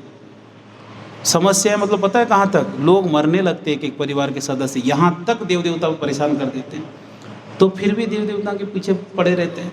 अरे हरि भक्ति करो, वो भगवान इतने उदार हृदय है भगवान का कि जटायु जैसे पक्षी भी जब थोड़ा सा सेवा किया, जो अपने पिता के अंतिम संस्कार में नहीं जा पाए, वो जटायु का अंतिम संस्कार किए।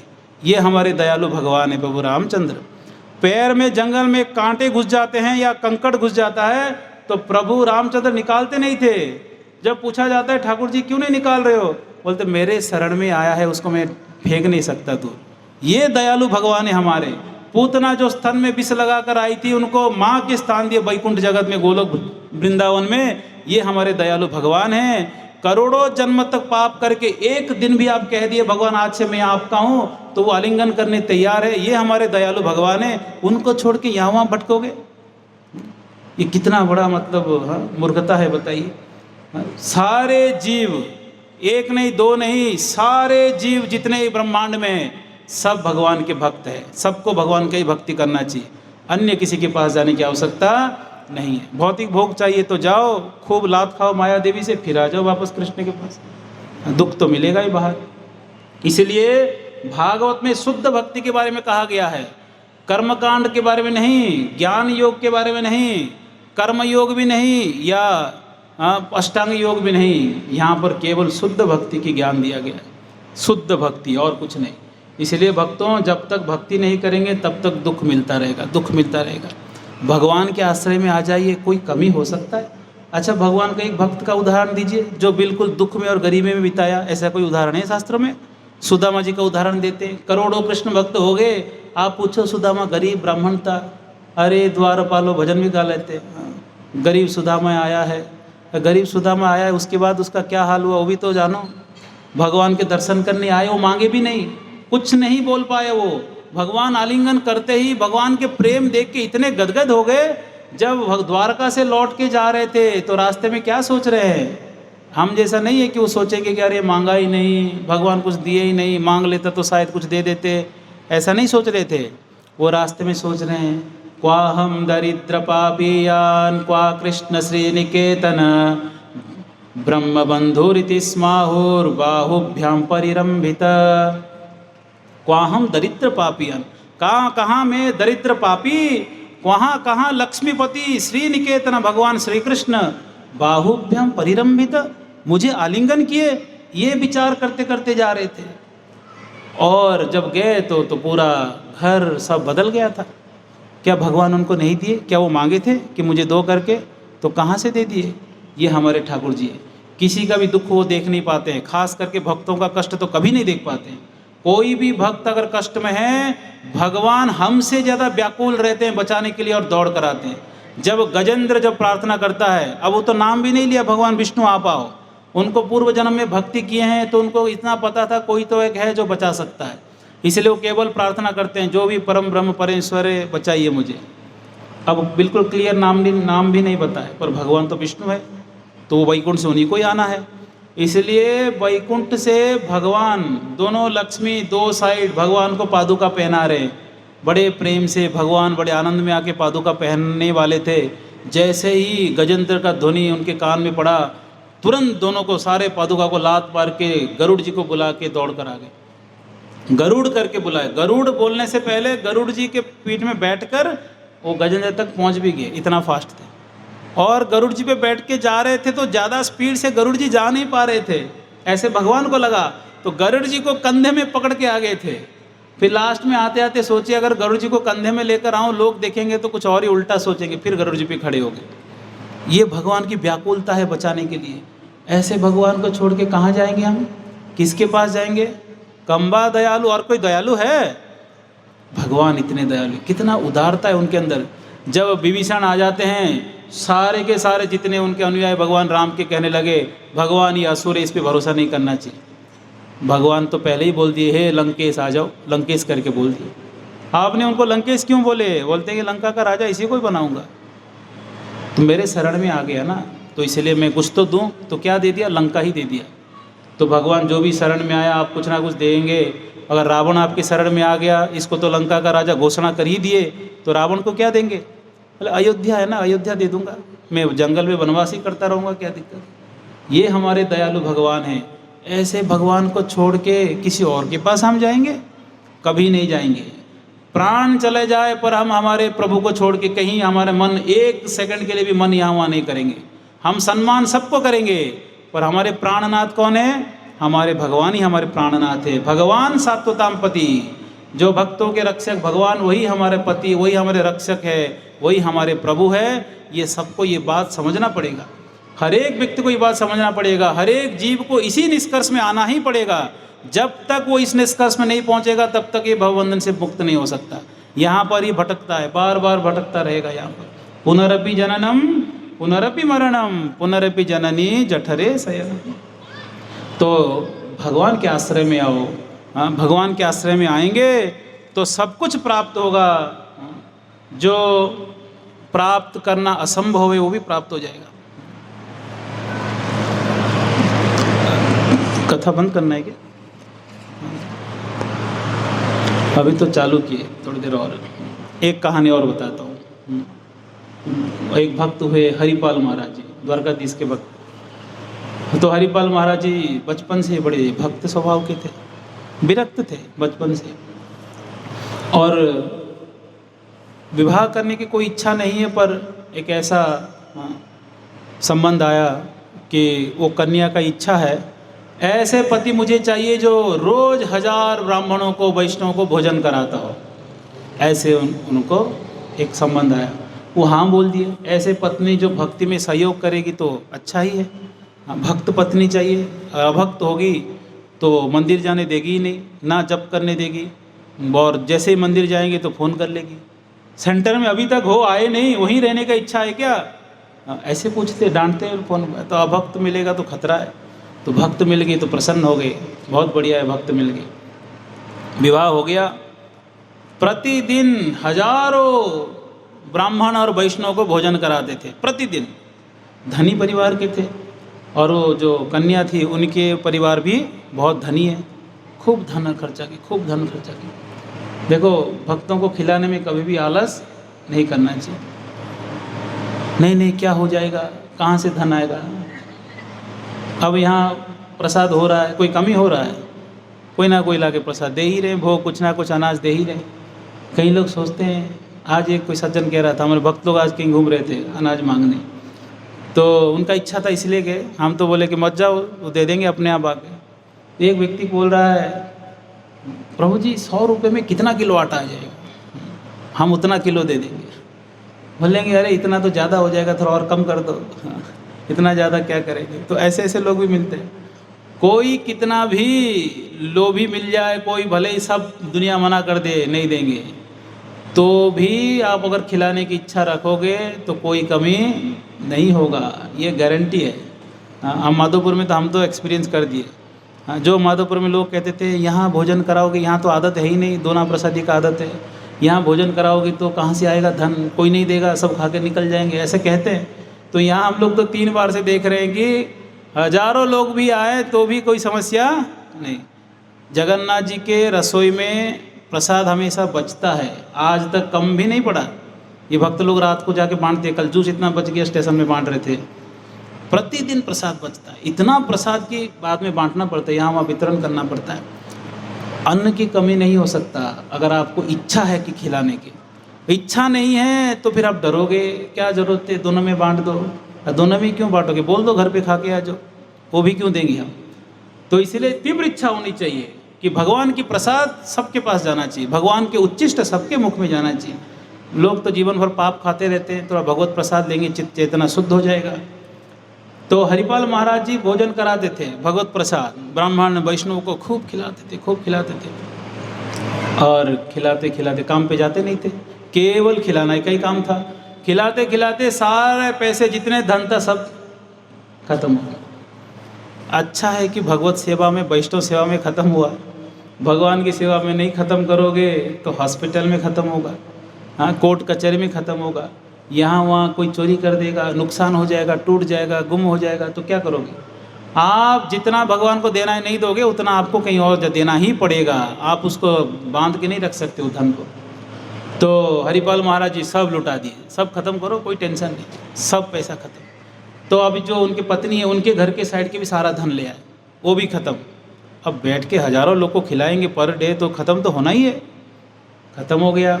अब बोले अब भोजन कराना तो बंद नहीं कर सकते, तो उन्होंने क्या किए, उनके शहर में सबसे उधार लेने लगे, लोन दे दो, लोन दे दो। सब जानते हैं बड़े संत हैं और धनी व्यक्ति है, कहीं पैसा होगा पर कोई इमरजेंसी आया होगा इसलिए मांग रहा है, तो सब लोग देने लगे। और देते देते सब समझ गए कि ये महाराज तो बिल्कुल कंगाल होके बैठे हैं, ये कोई पैसा लौटाने वाले नहीं है, ऐसे समझ गए वो। तो सब देना भी बंद कर दिए। अब भोजन चलता है, रोज़ चलता है, देना बंद कर दिए, कोई बात नहीं। फिर क्या सोचे, ये लोन लेने से एक बात याद आया। इस्कॉन के केंद्र के प्रारंभिक समय में केंद्र चलाने के लिए, उत्सव करने के लिए जब हमको भी भरपूर धन नहीं मिलता था, हम भी लोन करते थे। 4-5 लाख तक लोन हो गया था। फिर बाद में धीरे धीरे भगवत कृपा से सब निपट गया। पर लोन करते करते हम बड़े चिंता में थे, कहीं गलत रास्ते में तो नहीं है कि लोन करके प्रचार कर रहे हैं, भक्तों को खिला भी रहे हैं। तो हम जब ग्रंथ, एक बहुत बड़ा ग्रंथ है हमारे प्रभुपाद जी के, गुरु जी की जीवनी है, वो जीवनी पढ़ रहे थे। एक बार पढ़ते पढ़ते उसमें उनके गुरु जी का एक स्टेटमेंट था। वो भी अपने शिष्यों को कहते थे कि आप लोन लो प्रचार करने के लिए, पर प्रचार होना जरूरी है। तो उसमें कहते हैं, अंग्रेजी में लिखा है, बोलते हैं कि by taking loan, by doing programme you are giving your present to Krishna, by taking loan you are giving your future to Krishna. आप लोन लेके आपके भविष्य कृष्ण को दे रहे हो, बिना लोन चुकाए आप जा भी नहीं सकते कहीं। तो ऐसे उनका मनोवृत्ति। तब मैं बोला कि चलो सही रास्ते में है, प्रचार होना जरूरी है। पर भगवान की ऐसे कृपा हुआ कि सब वापस ट्रैक पे आ गया। तो इसलिए कभी डरना नहीं चाहिए। भगवत प्रचार, भगवान नाम प्रचार के लिए रिस्क लेना चाहिए। जैसे बच्चों की शादी के लिए लोन लेते हैं लोग, हाँ, अपने खुद के मकान के लिए लोन लेते हैं, गाड़ी भी लोन EMI भरते रहते हैं, भरते हैं कि नहीं। तो उसके लिए लोन ले सकते हो, तो भगवत कार्य के लिए क्यों नहीं ले सकते। हमारे एक डॉक्टर है गुजरात में, भक्त है हमारे, जब गुजरात में मंदिर बना रहे थे तो मंदिर बनाते वक्त सबको दान मांग रहे थे, पर उनके पास था नहीं उतना, तो उन्होंने लोन लेके 10 लाख दिया। तो हमने कहा लोन लेने का क्या ज़रूरत था, आपके पास नहीं है तो नहीं देते। कोई बात नहीं प्रभु जी, ऐसे भी घर और गाड़ी का EMI चलता ही है, तो हमारा मंदिर का EMI चलेगा, यहाँ लोन दे दिया, भरते रहेंगे। अचानक एक साथ में आप मांगे तो नहीं दे सकते, तो हम लोन भर लेंगे, क्या दिक्कत है, देना तो है ही हमको। ऐसे मनोवृत्ति होना चाहिए। खुद के कार्य के लिए लोन ले सकते हैं तो भगवत कार्य के लिए भी लोन लेके हम दान दे सकते हैं। ऐसे ऐसे भक्त हैं। तो यहाँ हरिपाल महाराज जी खूब लोन लिए, सब लोग लोन देना भी बंद कर दिए, महाराज तो लौटाने वाले नहीं, अब क्या लोन देंगे। आप भोजन कराना बंद नहीं कर सकते। तब वो क्या किए, चोरी करना चालू किए। रात को जाते थे, लोगों के घरों से चोरी करते थे। और चोरी करते करते, और किसके घर से चोरी करते थे, जो भक्त नहीं है, अभक्त है, उसके घर से चोरी करते। एक के घर में चोरी करने के, सब अनाज जो भी चाहिए, दाल चावल सब इकट्ठा कर रहे थे। तो अंदर आवाज़ गया, तो उनके जिनका घर है वो बच्ची अपने पिताजी को कह रही थी, पिताजी घर में कोई चोर घुस गया, लगता है आवाज़ आ रहा है। तो पिताजी बोले चुप हो जाओ, ये हरिपाल महाराज जी आए हैं, बहुत बड़े संत है, मैं तो कई दिनों से दरवाजे में कुंडी नहीं लगा रहा हूँ, ये सोच के कि कब हमारे घर में आएंगे चोरी करने, हमारा सौभाग्य है कि आज हमारे घर में आए।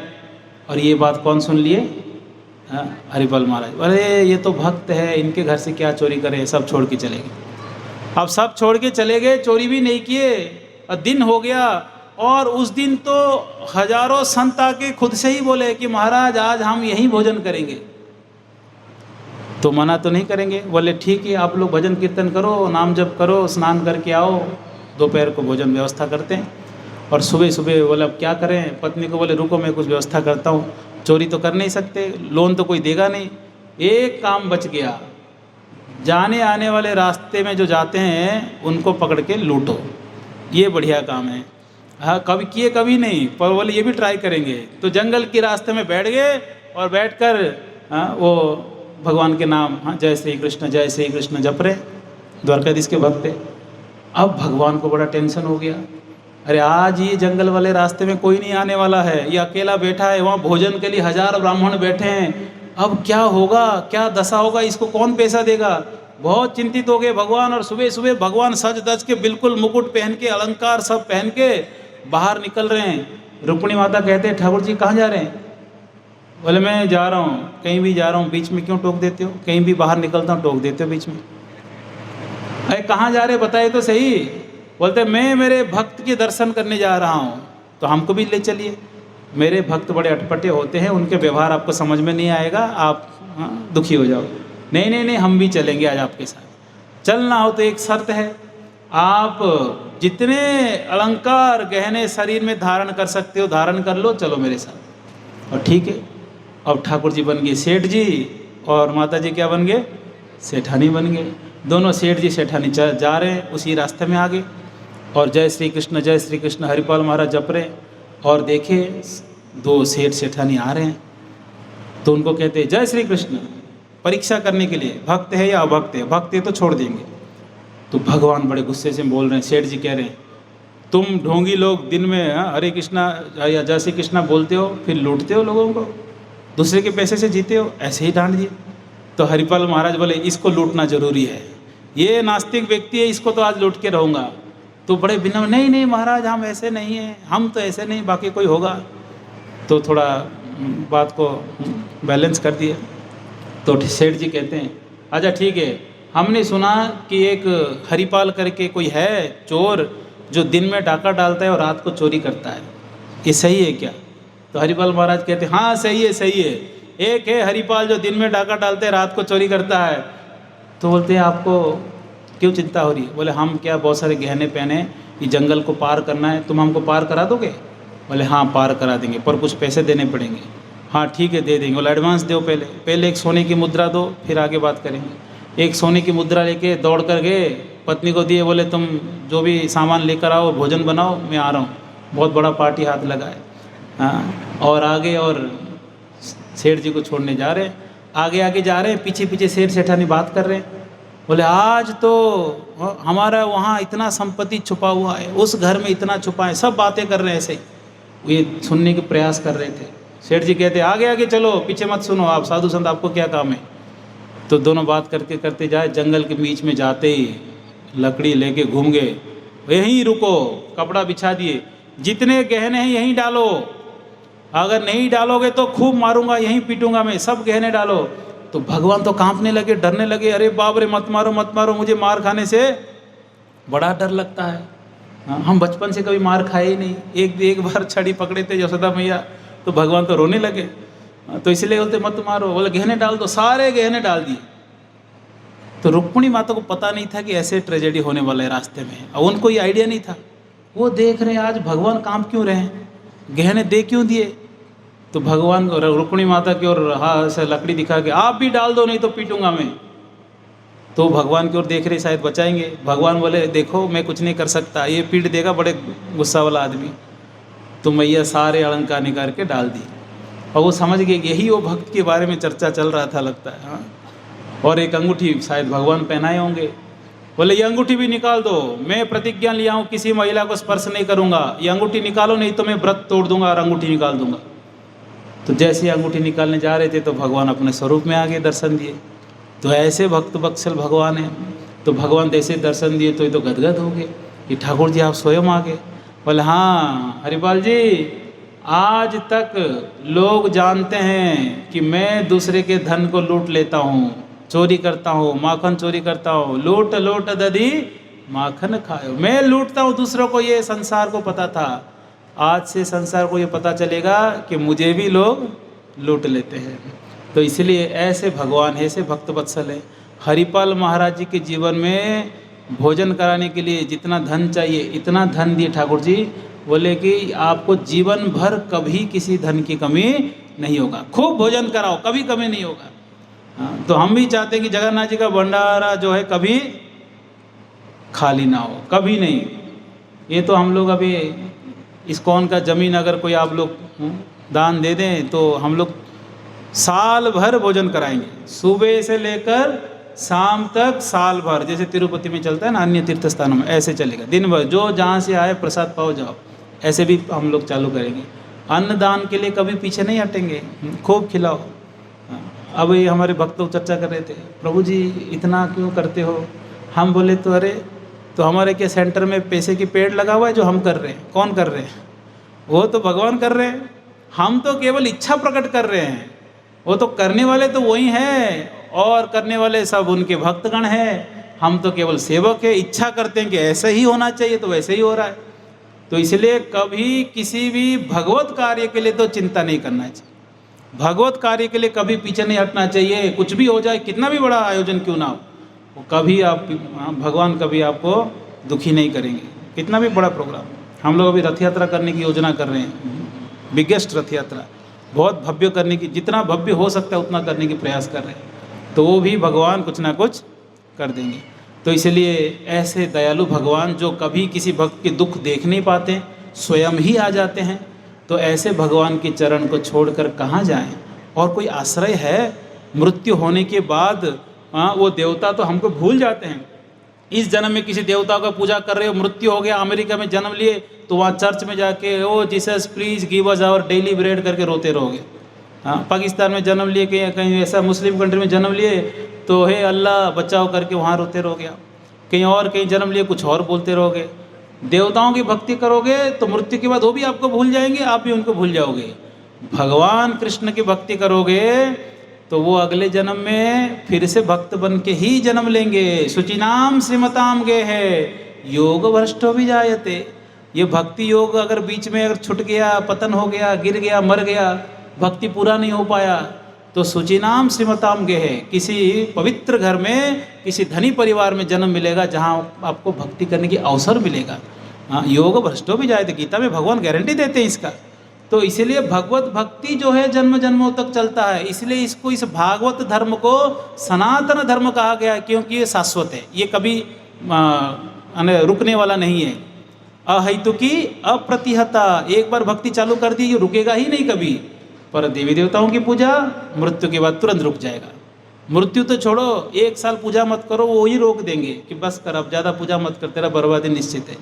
हाँ, तो इसलिए हरि शरण में आइए, भगवान के पास आइए, कृष्ण भक्ति करिए, भगवान के नाम जप करिए, हरे कृष्ण कृष्ण कृष्ण हरे हरे, हरे राम राम राम हरे हरे। भगवान के नाम कीर्तन कथा श्रवण, और कोई शुद्ध अशुद्धता कुछ नहीं देखा जाता है। शुद्ध अशुद्ध अगर कह दूं दिन में 3 बार स्नान करके आओ तो आप आओगे नहीं इधर। कई लोग स्नान नहीं करते हैं, हमको पता है, हाँ, एक बार स्नान किए बाकी ऐसे ही घूमते हैं घर पे। तो इसलिए कलयुग में केवल कथा सुनो, नाम जप करो, बाकी योग्यता ज़्यादा ध्यान नहीं दिया जाता है, क्योंकि उनसे होगा ही नहीं तो क्या ध्यान देंगे। तो नाम जप करिए, कीर्तन करिए, भगवत धाम जाइए। हरे कृष्णा। ग्रंथ श्रीमद् भागवतम की जय, श्रील प्रभुपाद की जय, निताय गौर प्रेमानंदे।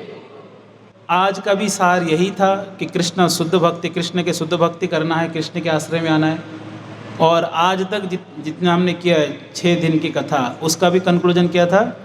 कृष्ण भक्ति ही करना है, कृष्ण के आश्रय में आना है, यही सार है। पूरे भागवत की सार यही है। ये तो 6 दिन क्या, ऐसे अगर 6 साल तक भी कथा करेंगे तो सार यही निकलेगा।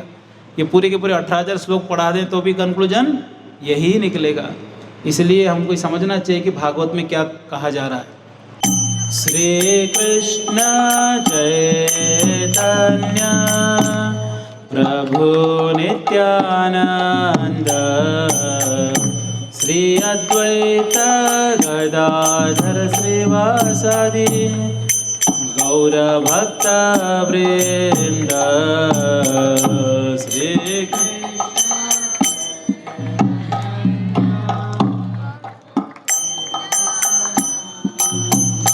उसका वॉल्यूम बढ़ाइए उनका।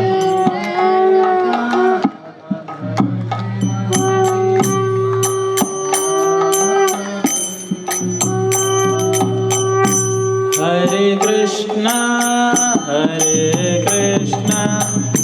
कृष्णा कृष्णा हरे हरे, हरे राम राम राम हरे हरे। योगेश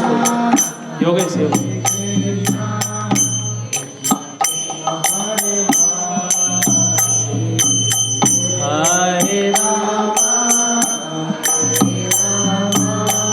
राम राम हरे हरे कृष्णा कृष्णा कृष्णा हरे हरे, हरे राम राम राम हरे हरे। सभी लोग बोले कृष्णा कृष्णा हरे राम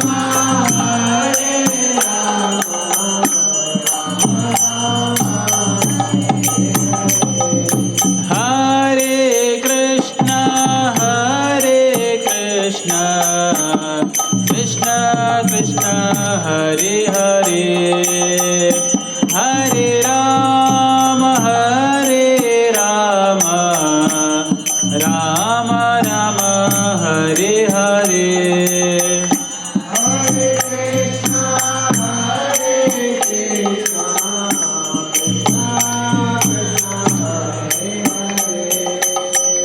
हरे राम राम राम हरे कृष्णा कृष्णा कृष्णा हरे हरे, हरे राम राम राम हरे हरे, हरे कृष्णा कृष्णा हरे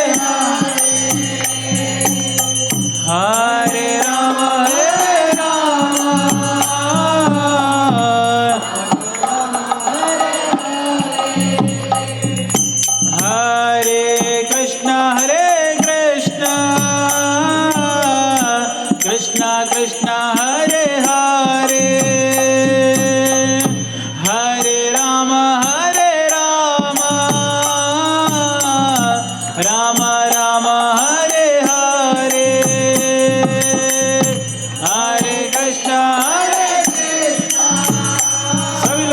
बोलिए कृष्णा कृष्णा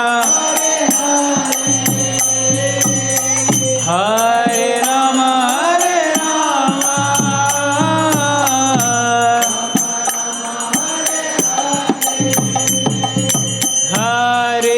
कृष्णा कृष्णा कृष्णा हरे हरे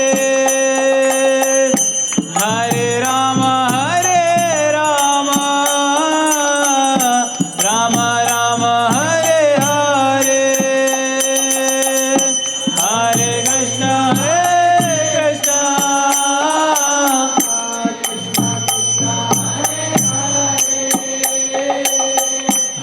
हरे राम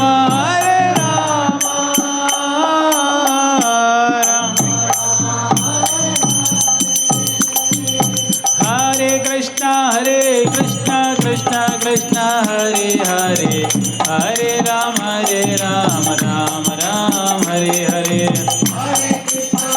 जोर से हरे राम हरे कृष्णा कृष्णा कृष्णा हरे हरे हरे राम राम राम हरे हरे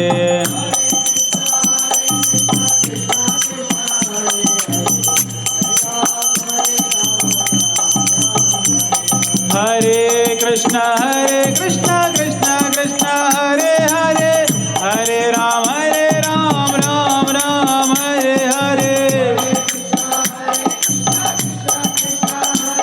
सभी लोग बोलिए हरे कृष्णा कृष्णा कृष्णा हरे हरे हरे राम राम हरे हरे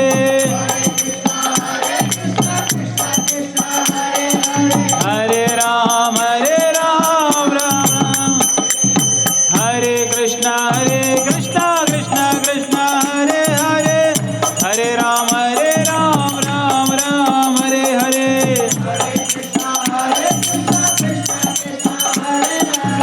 हरे राम राम हरे कृष्णा कृष्णा हरे हरे हरे राम राम हरे हरे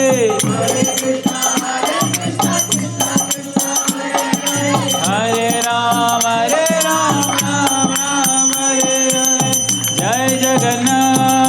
जय जगन्नाथ जय बलदेव जय सुभद्रा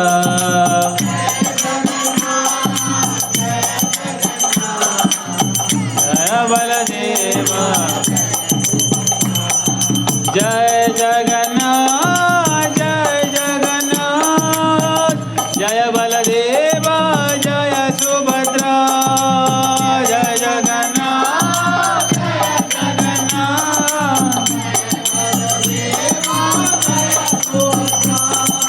जगन्नाथ स्वामी नयन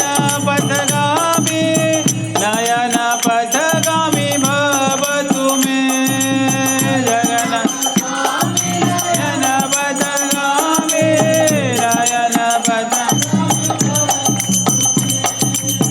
जय राधा माधव कुंज बिहारी गोपी जन वल्लभ गिरिवरधारी जय राधा माधव कुंज बिहारी गोपी जन वल्लभ जय राधा माधव कुंज बिहारी गोपी जन वल्लभ गिरिवरधारी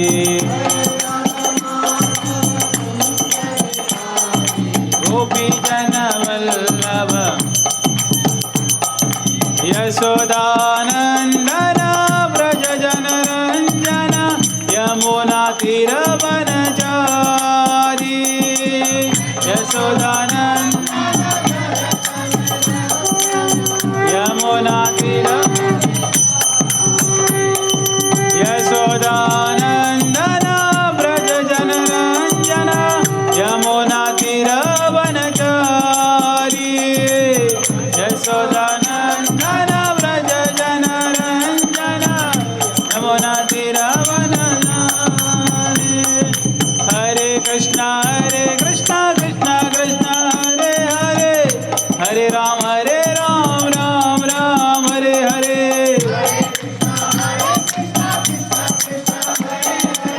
हरे राम राम राम।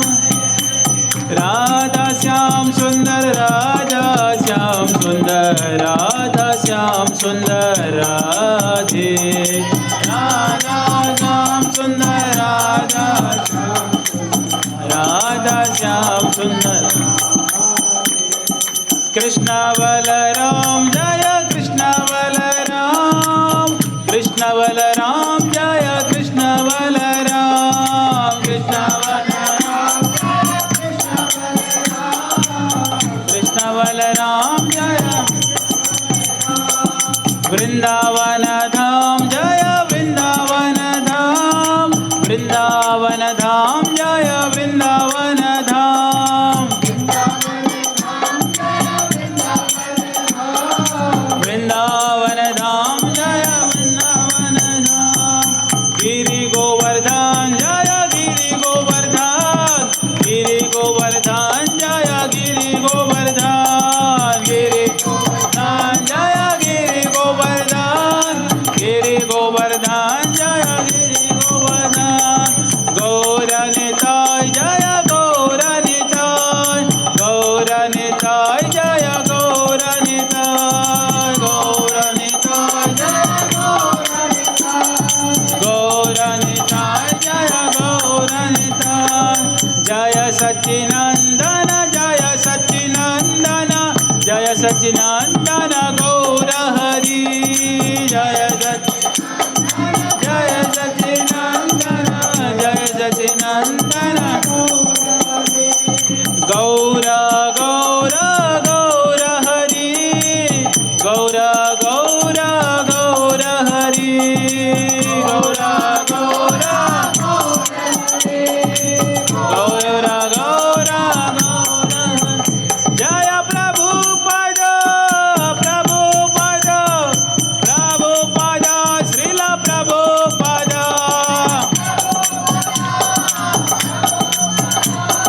प्रभुपद श्रील प्रभुपद। जय जय प्रभुपद प्रभुपद प्रभुपद, जय जय प्रभुपद प्रभुपद, जय जय। निताय गौर हरि बोल हरि बोल हरि बोल, निताय गौर हरि बोल हरि बोल हरि बोल, निताय गौर हरि बोल। कलियुग पावन युग धर्म हरिनाम संकीर्तन की जय, हरे कृष्ण महामंत्र की जय, श्री श्री जगन्नाथ बलदेव सुभद्रा मैया की जय, श्री श्री गौर निताय की जय, ग्रंथराज श्रीमद् भागवतम की जय, श्रील प्रभुपाद की जय, निताय गौर प्रेमानंदे।